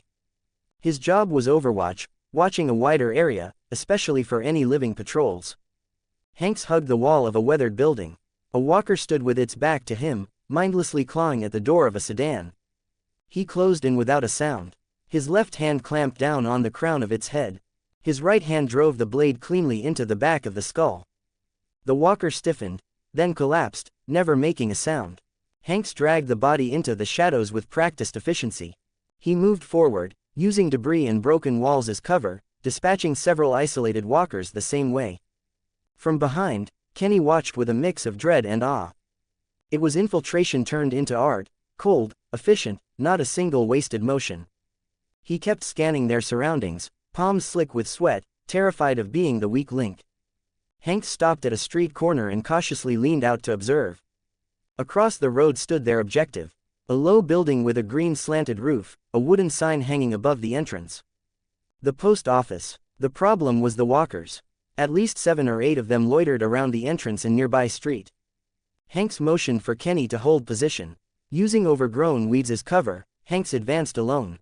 Each time he burst from shadow, the knife found its mark, eye socket or brain stem, followed by a quick drag into concealment. Kenny gripped his shotgun, fingers tight on the forend, silently praying nothing went wrong. Minutes later, the area around the post office fell into an uneasy stillness. Hanks waved him over. Kenny ducked low and hurried across the street, meeting him at the entrance. They slipped inside. The interior was dim and stale, thick with dust, moldy paper, and a faint stench of decay. The lobby was in shambles, overturned desks, scattered letters and parcels. Behind the counter lay a decomposed corpse in a postal uniform, long dead. Hanks gestured for them to split up. Kenny nodded, shotgun trained on the hallway leading to the offices. They followed the signs, rummaging through shelves and drawers. Most of it was useless paperwork. Then Hanks opened a filing cabinet and finally found what he was looking for. A stack of pristine maps, sealed in plastic, detailed road maps of Georgia, along with enlarged layouts of Creekwood town and the surrounding area. Got it, Hanks whispered, rolling the maps and stuffing them into his pack. At that moment, a crash echoed from a door marked break room, followed by a hoarse snarl. Kenny snapped his shotgun toward the door. Hanks instantly drew his .226. Bang! The door burst open. 2 walkers in postal uniforms staggered out, lunging straight for Kenny. He fired on instinct. Boom! The deafening blast exploded through the confined lobby. Buckshot shredded the first walker's chest, hurling it backward into the second. But the noise was like a siren. The town's deathly silence shattered. Shit, Kenny cursed under his breath. He knew he'd screwed up. Hanks didn't hesitate. He stepped forward and put a precise round into the head of the twitching walker. Bang! Move, he growled, grabbing Kenny and bolting for the door. But it was already too late. 0 comments 0 vote. Chapter 56. The Price of Kindness. Chapter 56. The Price of Kindness. The instant they were about to burst through the front door, Hanks's abnormally sharp danger sense screamed a warning. Acting purely on instinct, he grabbed Kenny by the collar and yanked him backward with all his strength. Down, they stumbled and fell back inside the post office. And in the very next instant, whiz, whiz, bang, bang, a storm of bullets poured in like torrential rain. The wooden doorframe exploded into splinters, glass shattered in all directions, and bullet holes bloomed across the walls in seconds. Across the street, a rusted pickup truck and 2 off-road vehicles crudely reinforced with steel plates screeched to a stop. 7 or 8 armed men took cover behind the vehicles, unloading their weapons at the post office without restraint. "We've got them, they're in the post office." A shrill voice, half sobbing, half seething with hatred, cut through the gunfire. It was the teenager. "They knocked me out and stole my stuff." Hanks and Kenny pressed themselves against the inner wall, bullets cracking past so violently they couldn't even raise their heads. Kenny's face had gone deathly pale, cold sweat pouring down his forehead. He looked at Hanks, shock, fear, and guilt all tangled in his eyes. "It's that kid, he brought them back." Pure killing intent flashed across Hanks's eyes. "Philosophy. To hell with philosophy. I told you," he snapped coldly, scanning the building's interior while shouting over the gunfire. "Kindness has a price." Bullets hammered the entrance, wood chips and glass spraying everywhere, pinning them inside the lobby with no chance of a frontal escape. "Fall back. Find cover," Hanks roared, grabbing Kenny and dragging him deeper inside. They dove behind overturned desks and a metal service counter, using them as makeshift cover. Clang, crack, thud, bullets slammed into metal and walls, the sound terrifyingly close. Hanks popped up long enough to fire several controlled shots in return, but the attackers were well covered, his rounds did nothing. Shit, we're boxed in," Kenny gasped, knuckles white around his shotgun. He looked at Hanks, voice shaking. "Hanks, save the regret for later." Hanks cut him off sharply. "They've got too much firepower, we can't push out the front. Find a back door or side window." The shout snapped Kenny back to reality. He clenched his teeth and nodded hard. They moved deeper, leapfrogging between cover as bullets shredded the furniture behind them. The gunfire's slowing. Wait, no. They're trying to run. Outside, the gang realized what was happening. "Split up," someone yelled. "You, go around the side. The rest of you, push in and keep pressure on them." Yes, the gang divided instantly, rushing toward their positions. Bang, bang, bang. Men ran ahead while bullets chased close behind. Hanks and Kenny stayed low, sprinting forward. "This way." Kenny spotted a narrow corridor leading toward the back. "You lead, I'll cover." Hanks spun around, raised his pistol, and laid down precise suppressive fire at the men charging in behind them. The price of kindness had come due, and it was being collected in lead. Bang, bang. 2 gang members who dared to pop their heads out dropped instantly, sending the rest scrambling back into cover in panic. Gun barrels jutted out from behind obstacles as they fired wildly downrange. Kenny raised his shotgun and sprinted into the corridor. At the far end, just as he'd hoped, was a rear door. But a heavy padlock secured it from the inside. Shit, Kenny yanked at the lock with all his strength. It didn't budge. "Step back," Hanks barked. He raised his .226, lined up the lock, and fired 3 shots in rapid succession. Bang, bang, bang. Sparks flew as all 3 rounds struck nearly the same spot. The lock cylinder shattered. Hanks kicked the door open. Outside was a narrow back alley, cluttered with trash bins, no enemies in sight for the moment. But shouts and pounding footsteps surged from behind. The enemies at the front had pushed through and were closing in from the rear. Which way? Kenny shouted anxiously. Hank scanned both directions in a split second. Faint movement flickered at the left alley mouth. The right side led deeper into a maze of residential blocks. Right, follow me, he decided instantly, bursting out the door at a dead run. Kenny followed close behind. They'd barely gone a few steps when figures appeared at the left alley entrance. There in the back, someone yelled. Bullets whined past, smashing into the walls beside them, stone chips spraying everywhere. Hanks yanked Kenny back a step, leaned out, and squeezed the trigger twice. Bang, bang. One gang member collapsed on the spot, his trachea shredded. He clawed at his throat as blood poured between his fingers. Using trash bins and debris as cover, the two sprinted forward. Hanks, this isn't working, we can't outrun bullets. Kenny gasped, his face flushed with exertion and fear. Hanks stopped cold, turned, and raised his gun. Bang, bang, bang. Suppressive fire erupted again, precise, ruthless. Two of the leading pursuers dropped instantly, forcing the rest to dive for cover. The chase stalled. Move, Hanks shouted, dumping an empty magazine and sprinting again without hesitation. Kenny's heart hammered. Every time he witnessed Hanks shoot like this, it felt unreal, terrifying, inspiring. He clenched his teeth and forced his legs to keep up. They weaved through twisting alleys, curses and scattered gunfire snapping at their heels. Bullets skimmed past their ears, slamming into brick walls and exploding into showers of debris. This way, Hanks suddenly grabbed Kenny and dragged him into a cramped courtyard filled with discarded planks and junk. A quick scan, at the far end, a half-collapsed fence led into yet another narrow alley. Now, through there, they scrambled over the broken fence, tumbling awkwardly into the next passageway. Hanks panted hard, lungs burning, but his mind raced. They couldn't keep running like this. Either they fought back, or vanished completely. His gaze locked onto something ahead. A rusted, overturned school bus lay across the alley. Kenny, get behind the bus, Hanks barked as he emptied a few more shots and slammed in a fresh magazine. Kenny understood instantly, diving behind the bus's massive undercarriage. Gasping for air, he raised his shotgun and watched their back trail, regret gnawing at him. Hanks didn't hide. He took one deep breath, and leaned out. Bang, bang, bang. Suppressive fire roared again. The P-226 barked with brutal precision. The first two pursuers never stood a chance, blood burst from chest and head as they collapsed screaming. The rest were stunned by the sudden counterattack, scrambling desperately for cover and spraying bullets toward the bus. Clang, clang. Rounds slammed into the thick metal frame, sparks flying. Hanks seized the precious seconds this bought them and ducked back behind cover. Now, go, he shouted to Kenny, pointing past the bus. Deeper into that alley.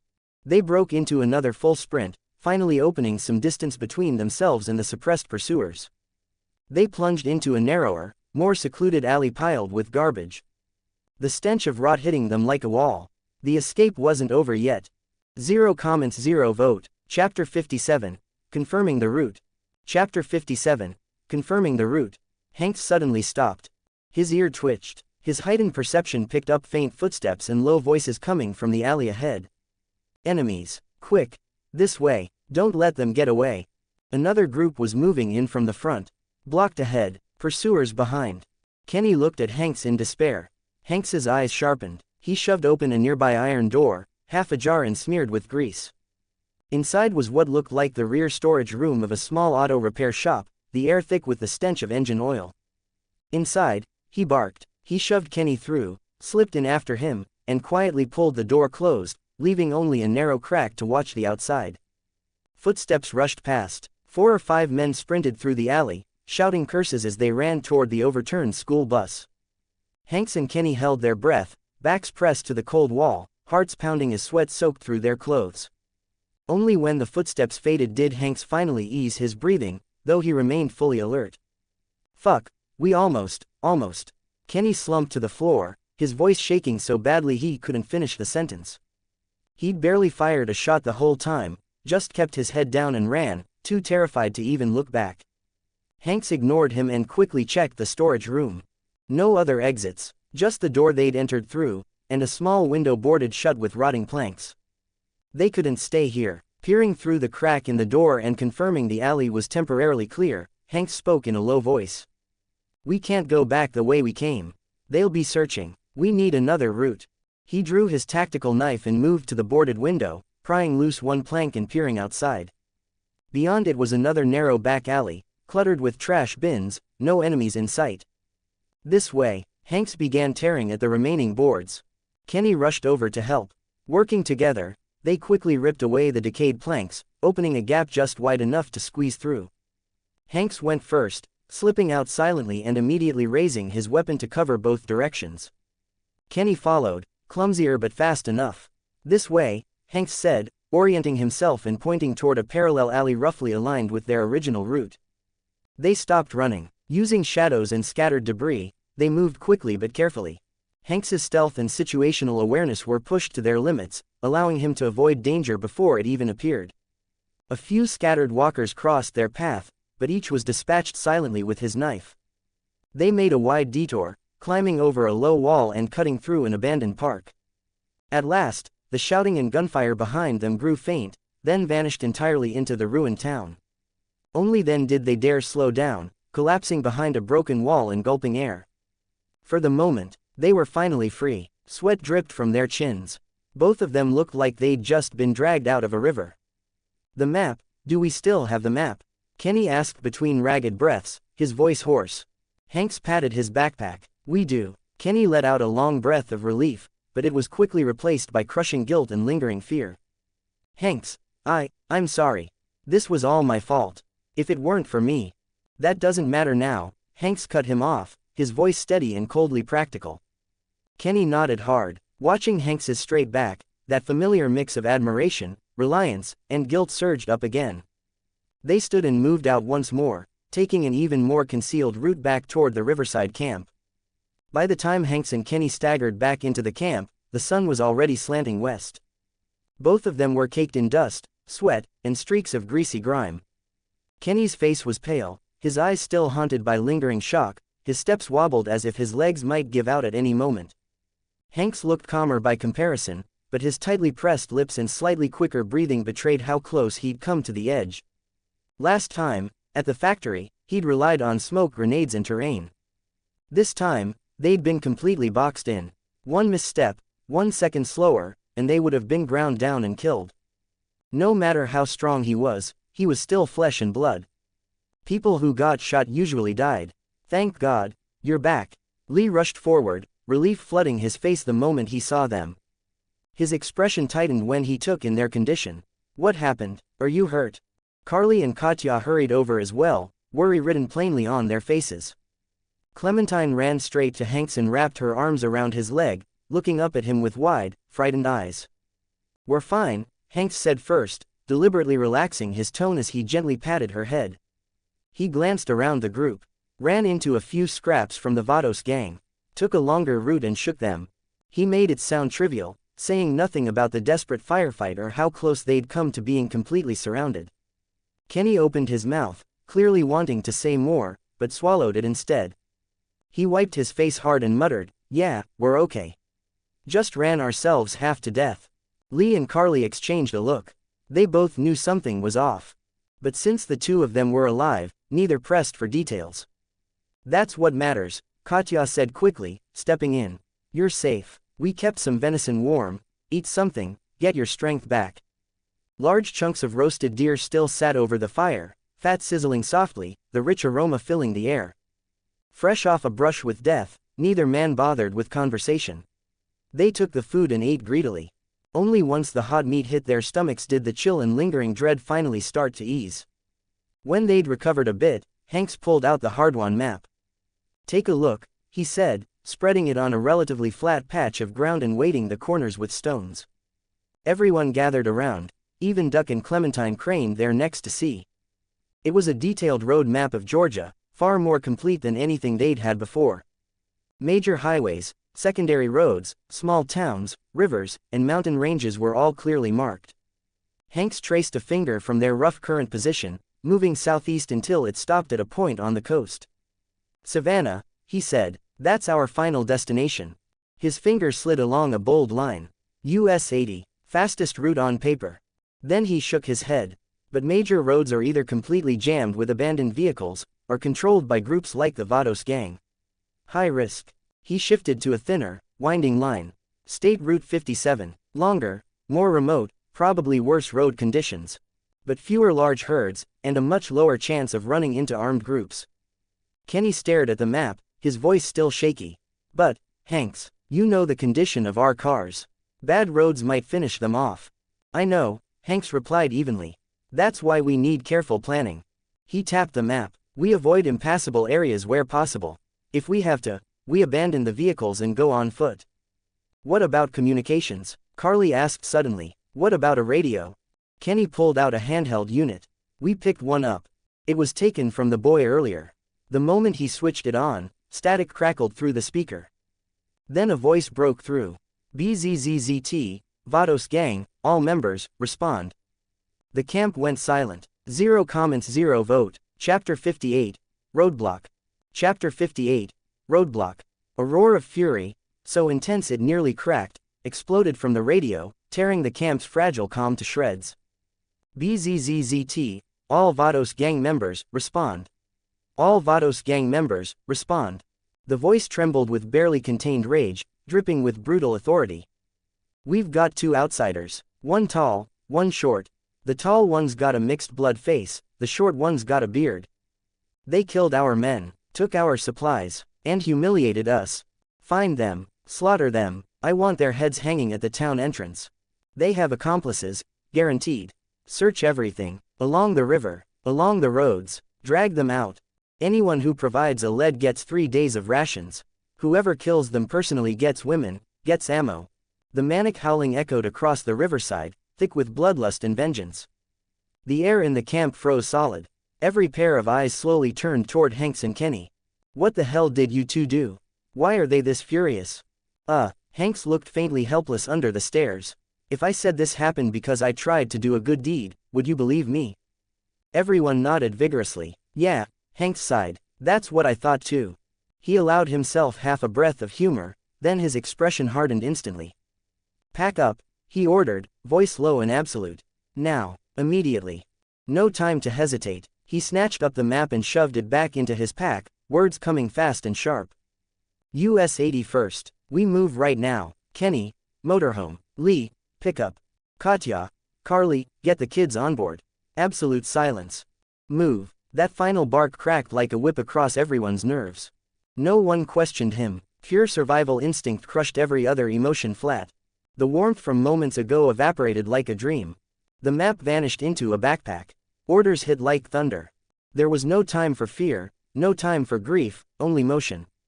The campfire was smothered with dirt. Supplies were shoved into vehicles without order or care. They were on the run again. Not because they didn't want rest, but because the world wouldn't stop beating them. Clementine and Duck were practically carried and stuffed into the back of the RV by Carly and Katya. Lee leapt into the pickup, the engine roaring as he slammed the accelerator to warm it up. Kenny twisted the RV's ignition, cursing under his breath and begging the old beast not to fail him now. By luck, or misfortune, both engines turned over. Stay on me, US 80, Hanks called through the window, voice ironclad. The pickup shot forward first, tires crunching over river stones, water spraying outward. The RV groaned under its own weight, but followed. They tore down the rough dirt road at full speed. Less than 15 minutes later, they burst onto a broad asphalt highway. US 80, and after barely 10 kilometers, the road simply ceased to exist. Ahead of them stretched a steel graveyard as far as the eye could see. An endless sea of wrecked, abandoned vehicles. The highway was dead. Vehicles of every size, small cars, trucks, vans, were packed bumper to bumper, sealing off every inch of the road. Dozens of walkers wandered aimlessly between the metal husks. The sudden roar of engines startled them, and they began to howl, staggering toward the sound. Fuck. Kenny slammed the steering wheel inside the RV. Reverse. Hanks's voice snapped through the radio. Back out. Go back the way we came, find a turnoff to SR 57. There was no time to hesitate. Lee slammed the gears, the pickup jerking violently into reverse, narrowly missing the tilted wreck of a cargo truck. The RV was far worse off. Kenny's temples bulged as he wrestled the wheel, inching backward. The tires skimmed the edge of a deep roadside ditch more than once, tilting the massive vehicle dangerously and producing a teeth-grinding screech of tortured metal. State Route 57. Both vehicles retreated in disgrace onto the dirt road and turned onto the secondary highway. The road was even worse. The concrete was cracked and broken, weeds forcing their way up through the seams. The ride grew violently rough, the RV's interior clattering and rattling as if it might shake itself apart at any moment. Kenny clutched the wheel with white knuckles. Every jolt from the chassis sent his heart straight into his throat. After an unknown stretch of driving, a wide river came into view, spanned by an old, weathered bridge. The bridge was narrow, barely wide enough for two vehicles side by side. "Once we're across, it'll be smoother," Kenny shouted, as much to convince himself as anyone else. The pickup rolled onto the bridge first. Hank scanned both sides, hand hovering near his holster. Everything seemed calm, but just as the pickup was about to clear the bridge, and the RV had fully committed, Hanks's hand settled firmly on his gun. Screech. Several battered cars burst out of the woods at both ends of the bridge, swerving sideways and slamming into place, completely blocking the exit. More than a dozen men emerged from behind the vehicles in makeshift barricades, shotguns, rifles, and pistols leveled in perfect unison. A man in a filthy denim jacket and a baseball cap stepped forward, tapping the pickup's hood with the barrels of a double-barreled shotgun. A radio dangled from his chest. "Welcome to the country road," he grinned, flashing a mouthful of yellowed teeth. "This is Sawyer gang territory. You wanna pass through here, you pay. Food, ammo, medicine, something." Hanks drew a slow breath and pushed open the door, raising both hands to show he wasn't armed. He very much wanted to blow their heads off, but their positions were solid. Even with his draw speed and close-quarters shooting, he might drop 3 or 4 on one side before getting shredded by gunfire from the other. The Vados gang was still out there hunting them. These men weren't looking for a firefight, yet. That meant there was room to talk. Strategically despise the enemy. Tactically respect them. Hanks met the man's gaze, pale blue eyes steady as the longerment authority of a police officer surfaced instinctively. "Easy, friend," he said calmly, voice carrying quiet weight. "We're just passing through. No trouble intended. I've got a backpack full of canned food, call it a goodwill gesture." He raised a hand to signal Lee and Kenny not to move. As his arm lowered, his fingers briefly formed the unmistakable outline of a gun behind his back. Lee and Kenny each kept one hand on the wheel, the other hidden below, gripping chambered pistols. Carly and Katya pulled the children down low. The man in the baseball cap looked Hanks up and down, then glanced at the two vehicles behind him. "HMPH, smart choice," he said, waving the shotgun slightly. "But one backpack ain't enough. Pull over, everyone unloads everything. We'll take a look."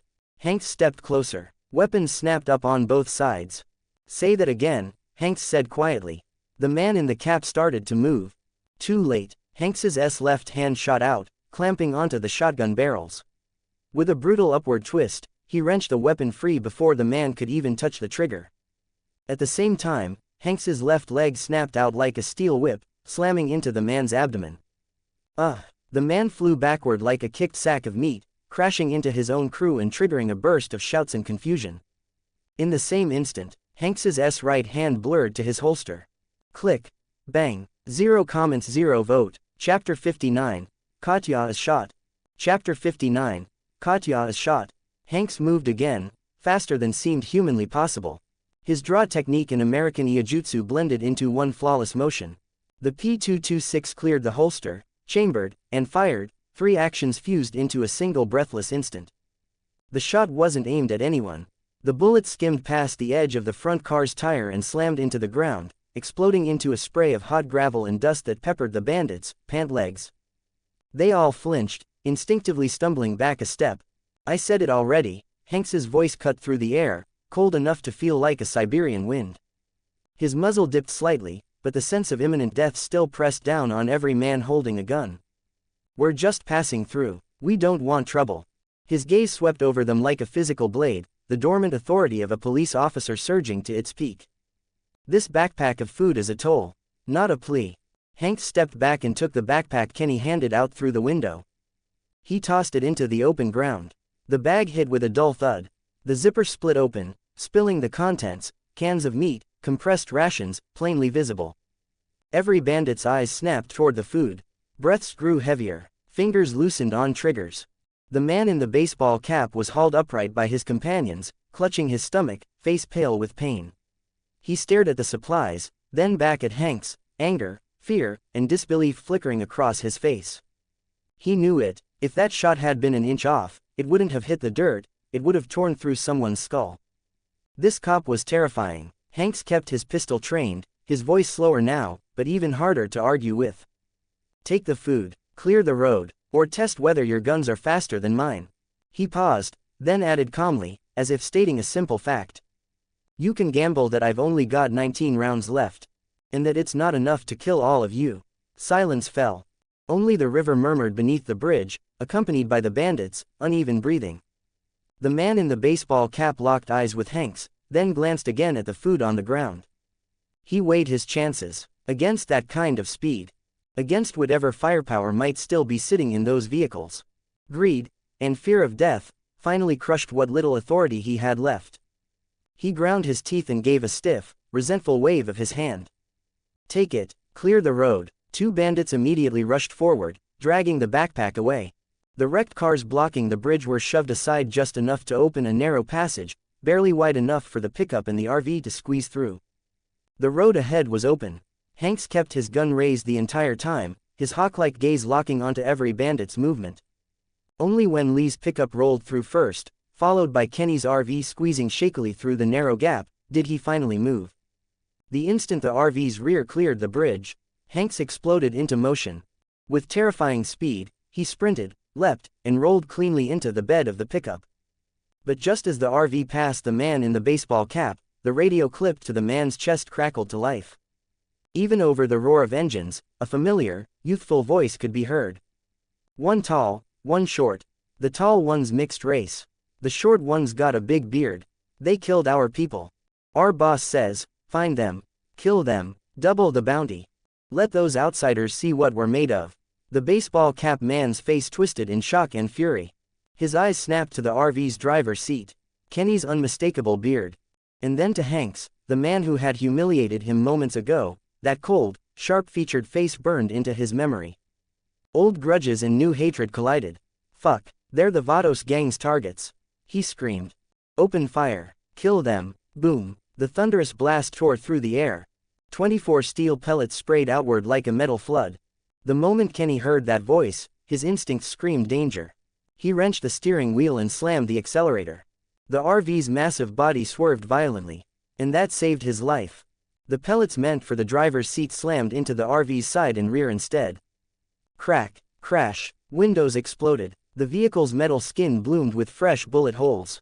Down, everyone down, Kenny roared, weaving desperately as he tried to accelerate. Carly lunged forward, shoving Clementine and Duck flat onto the floor aisle as pellets whistled overhead. Katya let out a short, strangled gasp. Her body jerked, then collapsed. Gunfire continued to howl. The RV became a rolling target, slammed again and again. The left rear tire detonated with a deafening pop. The vehicle lurched, sagged, and veered sharply off the road. Kenny fought the wheel with everything he had. But after one brutal jolt, the RV's nose smashed into a tree by the bridge railing. Boom, the hood crumpled, smoke billowed, and the engine died. The RV was immobilized. Kenny, Lee screamed from the pickup. Don't stop, reverse, Hanks roared, firing backward as he spoke. But the distance was too great, pistol fire alone couldn't suppress the threat. The pickup shrieked as Lee slammed it into reverse, backing hard behind a tree for cover. Kenny fired one blast through the spider-webbed windshield, then kicked it out and vaulted through. Bracing against the crushed hood, he raised the M590 shotgun and returned fire toward the bridge. Boom, boom, the massive blasts temporarily forced the bandits back. Carly, get the kids out through the windshield. Kenny shouted while reloading. Carly reacted instantly, dragging the terrified children through the shattered glass. Only then did she see Katya. Collapsed in the rear aisle. Blood pooled beneath her. Katya, no, Carly screamed, tears breaking free. But what little reason she had left forced her to move the children first. Lee, cover fire. Hanks vaulted from the pickup bed, bullets snapping past him as he rolled into cover beside the RV. Kenny, suppress the left flank. Hanks commanded, already raising his P226. A bandit leaned out from behind a roadblock, rifle aimed at Kenny. Hanks's eyes hardened, his arms steadied, machine perfect. Bang! The bullet tore into the man's exposed thigh. He screamed, stumbling. Bang! The second shot punched into his chest as pain forced him upright. Blood burst outward. Bang! The third round drilled clean through his forehead before he hit the ground. A textbook Mozambique drill. Another bandit crouched behind an engine block, spraying blindly from beneath a wheel well. Hanks inhaled, leaned out, and fired with full control, 3 rapid pulls. Bang! Bang! Bang! All 3 9mm rounds struck nearly the same point on the hood. Sparks flew. The third bullet finally punched through the metal and into flesh.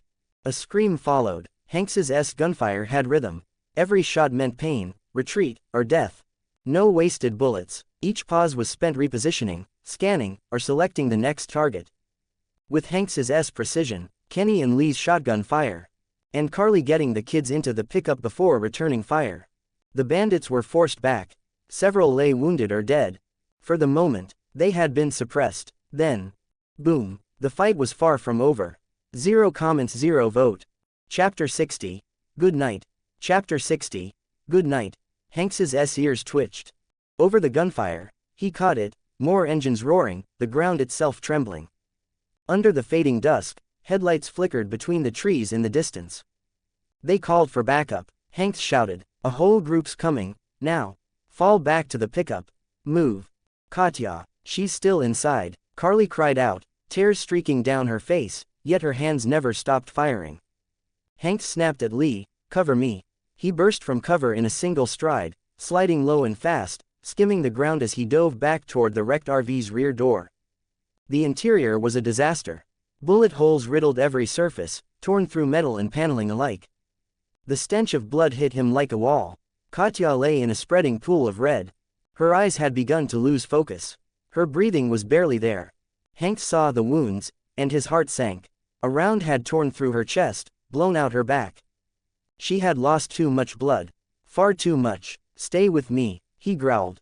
Without hesitation, he scooped her up, arms locked around her waist, and charged back out of the RV. Relying purely on instinct and superhuman agility, Hanks zigzagged through the kill zone, bullets snapping past as he sprinted. He reached the pickup, hauled Katya into the back seat, and shoved her inside. "Go, go, go." Hanks vaulted into the passenger seat, voice hoarse, already slamming in a fresh magazine. He leaned out, firing backward in suppressive bursts. At this point, neither side dared aim carefully. It had devolved into raw, desperate suppression fire. A gamble that a stray bullet would find flesh first. The engines behind them roared louder. And time was running out. Kenny fired the last shell from his shotgun, then tossed the empty weapon aside and threw himself back into the truck, pressing down on Katya and the children together with Carly. "Go." Lee slammed the accelerator. The pickup's tires spun, screeching, then the truck lurched forward and shot down the road. Behind them, the remaining gang members fired a few more wild shots at the retreating vehicle. Then they noticed the supplies scattered around the wrecked RV. Cursing, they gave up the chase and swarmed the disabled motorhome instead, fighting over the spoils. The pickup fled down the road at full speed, leaving behind the gunfire, the shouting, and the roaring engines. Inside the cab, silence fell. Only the engine's howl and ragged breathing remained. "Katya, Aunt Katya." Clementine's small voice trembled with tears. Carly pressed her hands uselessly against Katya's wounds, trying to stop the blood. It kept coming. Her hands turned red. The seat turned red. Duck's face went pale with horror. Katya's pupils were fully dilated now.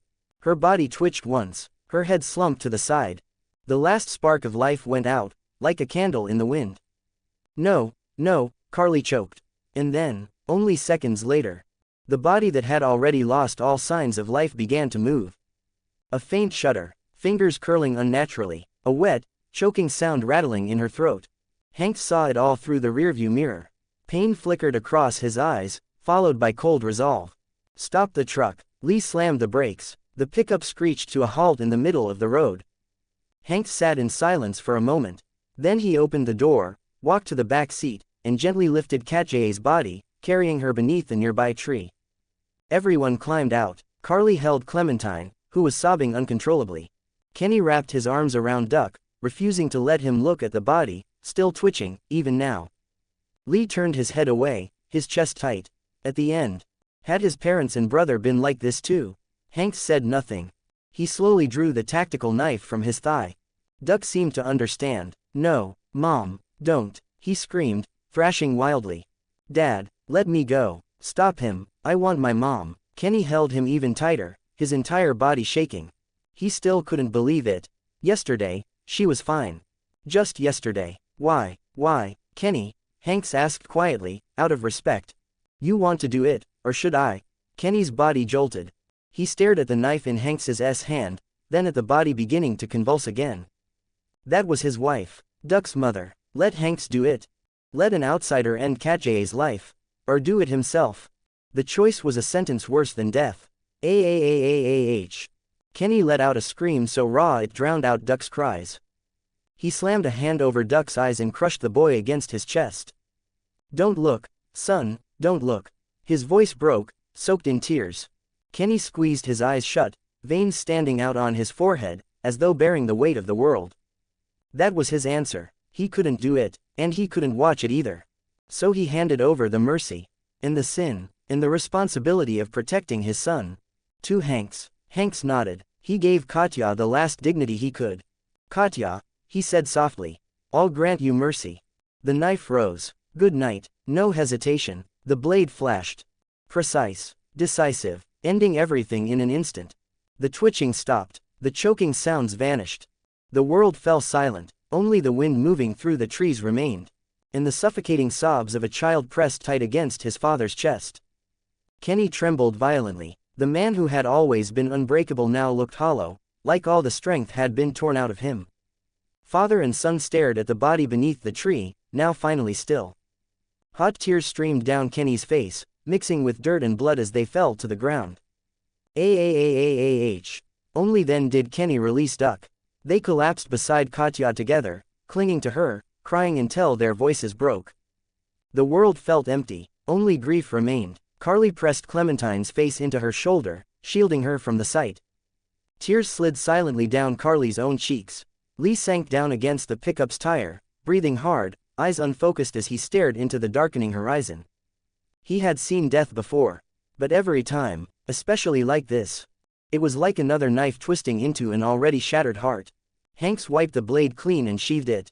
His gaze passed over the grieving group, finally settling on Kenny and Duck. His throat tightened. He wanted to say something. Comfort, apology, in order to move on. But no words were enough. At last, Hanks's exhausted voice broke the silence. Lee, 0 comments 0 vote. Chapter 61, Another Ascension. Chapter 61, Another Ascension. Find something to dig with. Make a grave. Hanks looked at Lee. We can't leave her here, not for those things. Not for those bastards. His words jolted everyone out of the fog of grief. Lee snapped back to himself, wiped his face hard, and nodded silently. He turned to the truck and pulled out a short-handled entrenching shovel. Kenny and Duck knelt in front of Katja. Their eyes were hollow, fixed on her pale, peaceful face. It was as if their souls had been drained from their bodies. Hanks didn't rush them. He walked to a patch of ground Lee had chosen and began digging with his bare hands. Soil mixed with gravel, grinding under his fingernails. The last sliver of sunset sank beneath the horizon. Night closed in quickly. A cool wind swept through the trees. But it couldn't carry away the thick stench of blood and grief. The grave was finished. Not deep, but deep enough to hold a soul at rest. Hanks and Lee walked back to the tree. They said nothing. They simply stood behind Kenny and Duck, waiting. Time seemed to freeze. At last, Kenny's sobs faded into broken, rasping gasps. He lifted his head. Bloodshot eyes stared emptily at Hanks and Lee. Then dropped back to Katja's face, as if trying to carve her image into his heart forever. With trembling hands, Kenny gently smoothed the stray strands of hair from Katja's forehead, one last time. He drew in a breath that seemed to drain all the strength from his body. Then, slowly, he nodded. Hanks and Lee stepped forward and carefully lifted Katja's cold, stiff body. Each step felt impossibly heavy, as though they were carrying a mountain. Kenny held Duck close, the boy limp with exhaustion and grief. And followed behind, father and son leaning on each other. Their eyes never left Katja, as if one more glance might somehow keep her with them. Katja was gently laid into the shallow grave. The smell of fresh earth mixed with blood in the gathering dusk. Kenny released Duck and collapsed to his knees at the edge of the grave, clutching a handful of dirt in his fist. Soil slipped through his fingers, grain by grain. His mouth opened as if to speak, but only a broken, animal-like sound came out. Hank shoveled the first load of dirt. Shish! Earth struck Katja's clothes. The sound was soft, yet it thundered in their ears. Duck screamed, shrill and raw, struggling to lunge forward, only to be caught and held tightly by Lee. Kenny squeezed his eyes shut. His body shook violently as tears poured unchecked. Hanks continued in silence. One shovel, then another. Slowly, the soil covered her, covered the blood, covered the pain. At last, all that remained was a small mound of earth. In this broken world, it was the greatest peace they could offer. No headstone, no flowers, only the wind passing through the trees. And a silence heavy enough to crush the heart. Kenny knelt before the grave, utterly hollow. Duck lay against his legs, his crying hoarse and faint. Hank stood there for a long time, saying nothing. His profile looked hard as iron under the moonlight. Yet his lips were pressed tight, his eyelashes trembling ever so slightly. Panel: 7 Days to Die A23 System. Name: Hanks Adolf. Age: 20. Level: 11. Express: 15/110. Unassigned attribute points: 7. Perception: 2/10. Danger Sense LV1. Insight LV1. Hyper Sense LV1.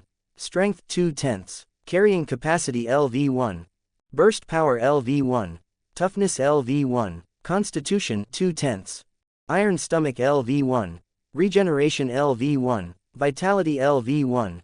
Agility 4/10. Speed LV1. Parkour LV1. Stealth LV1. Intelligence 2/10. Mechanics LV1. Energy Science LV1. Information Science LV1. Under the puzzled gazes of the others, Hanks reached into his pack and pulled out a fresh deer antler. He sat down, lifted it, and shoved it straight into his mouth. Chewed it roughly once or twice, then swallowed it whole. As Iron's stomach roared into overdrive, a terrifying surge of vital blood energy flooded through his entire body. His consciousness sank inward. System: allocate points. Speed LV1 right pointing arrow LV2. Parkour LV1 right pointing arrow LV2. Stealth LV1 right pointing arrow LV2. The instant the passive skills upgraded, a violent torrent of energy exploded through his limbs and bones. Ah! Hanks clenched his teeth hard. Veins bulged across his forehead, neck, and arms like coiling dragons. The pain was far worse than any previous enhancement.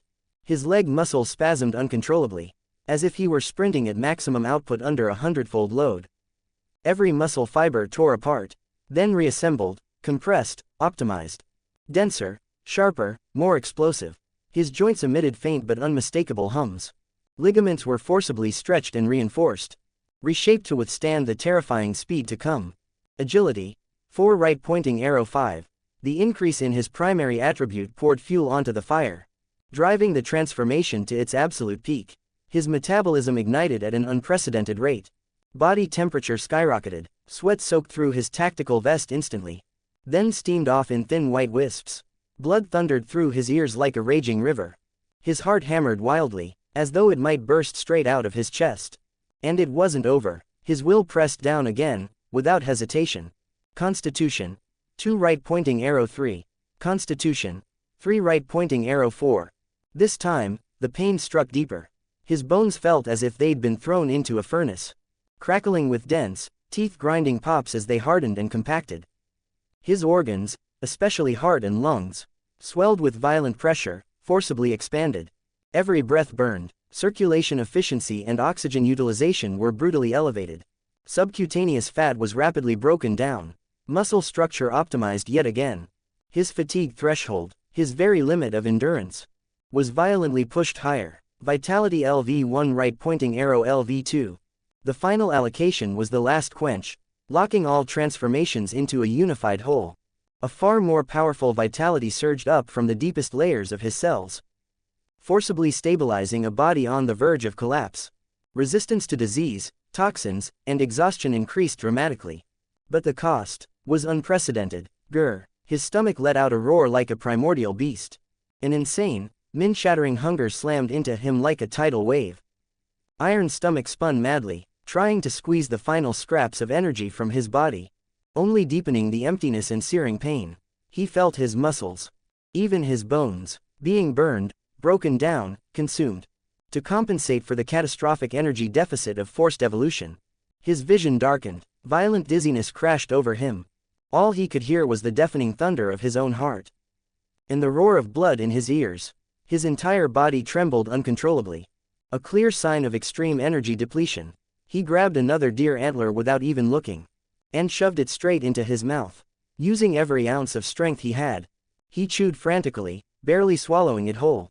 Rough fragments scraped his throat, thick with a metallic stench. He didn't care. Iron stomach worked like a blazing furnace, brutally extracting raw biological energy from the antler. Thin streams of warmth trickled into his nearly dried-out body, barely holding back the madness-inducing weakness. He yanked out several high-calorie food packs from his bag, and stuffed them down in huge mouthfuls, then gulped down several swallows of cold water. As the food settled, Iron Stomach reached peak output. The warmth became steadier, the muscle tremors slowly subsided. The darkness before his eyes finally receded. Hanks collapsed against a tree, back pressed to the cold bark, gasping for breath. He looked like someone dragged out of water, then thrown straight into a forge. The process had been so painful, it nearly shattered his will. But the results were undeniable. He slowly clenched his fist, feeling explosive strength far beyond anything he'd had before. Agility 5, paired with 3 LV2 passives. Constitution 4, paired with LV2 vitality. His overall physical capability now exceeded that of a normal human by 5 times. In speed, agility, endurance, recovery, all pushed to their limits. The cost was immense. The gains matched it. Hanks slowly opened his eyes. In the darkness, a faint glint flashed through his blue irises, then vanished, drawn deep back under control. To be continued.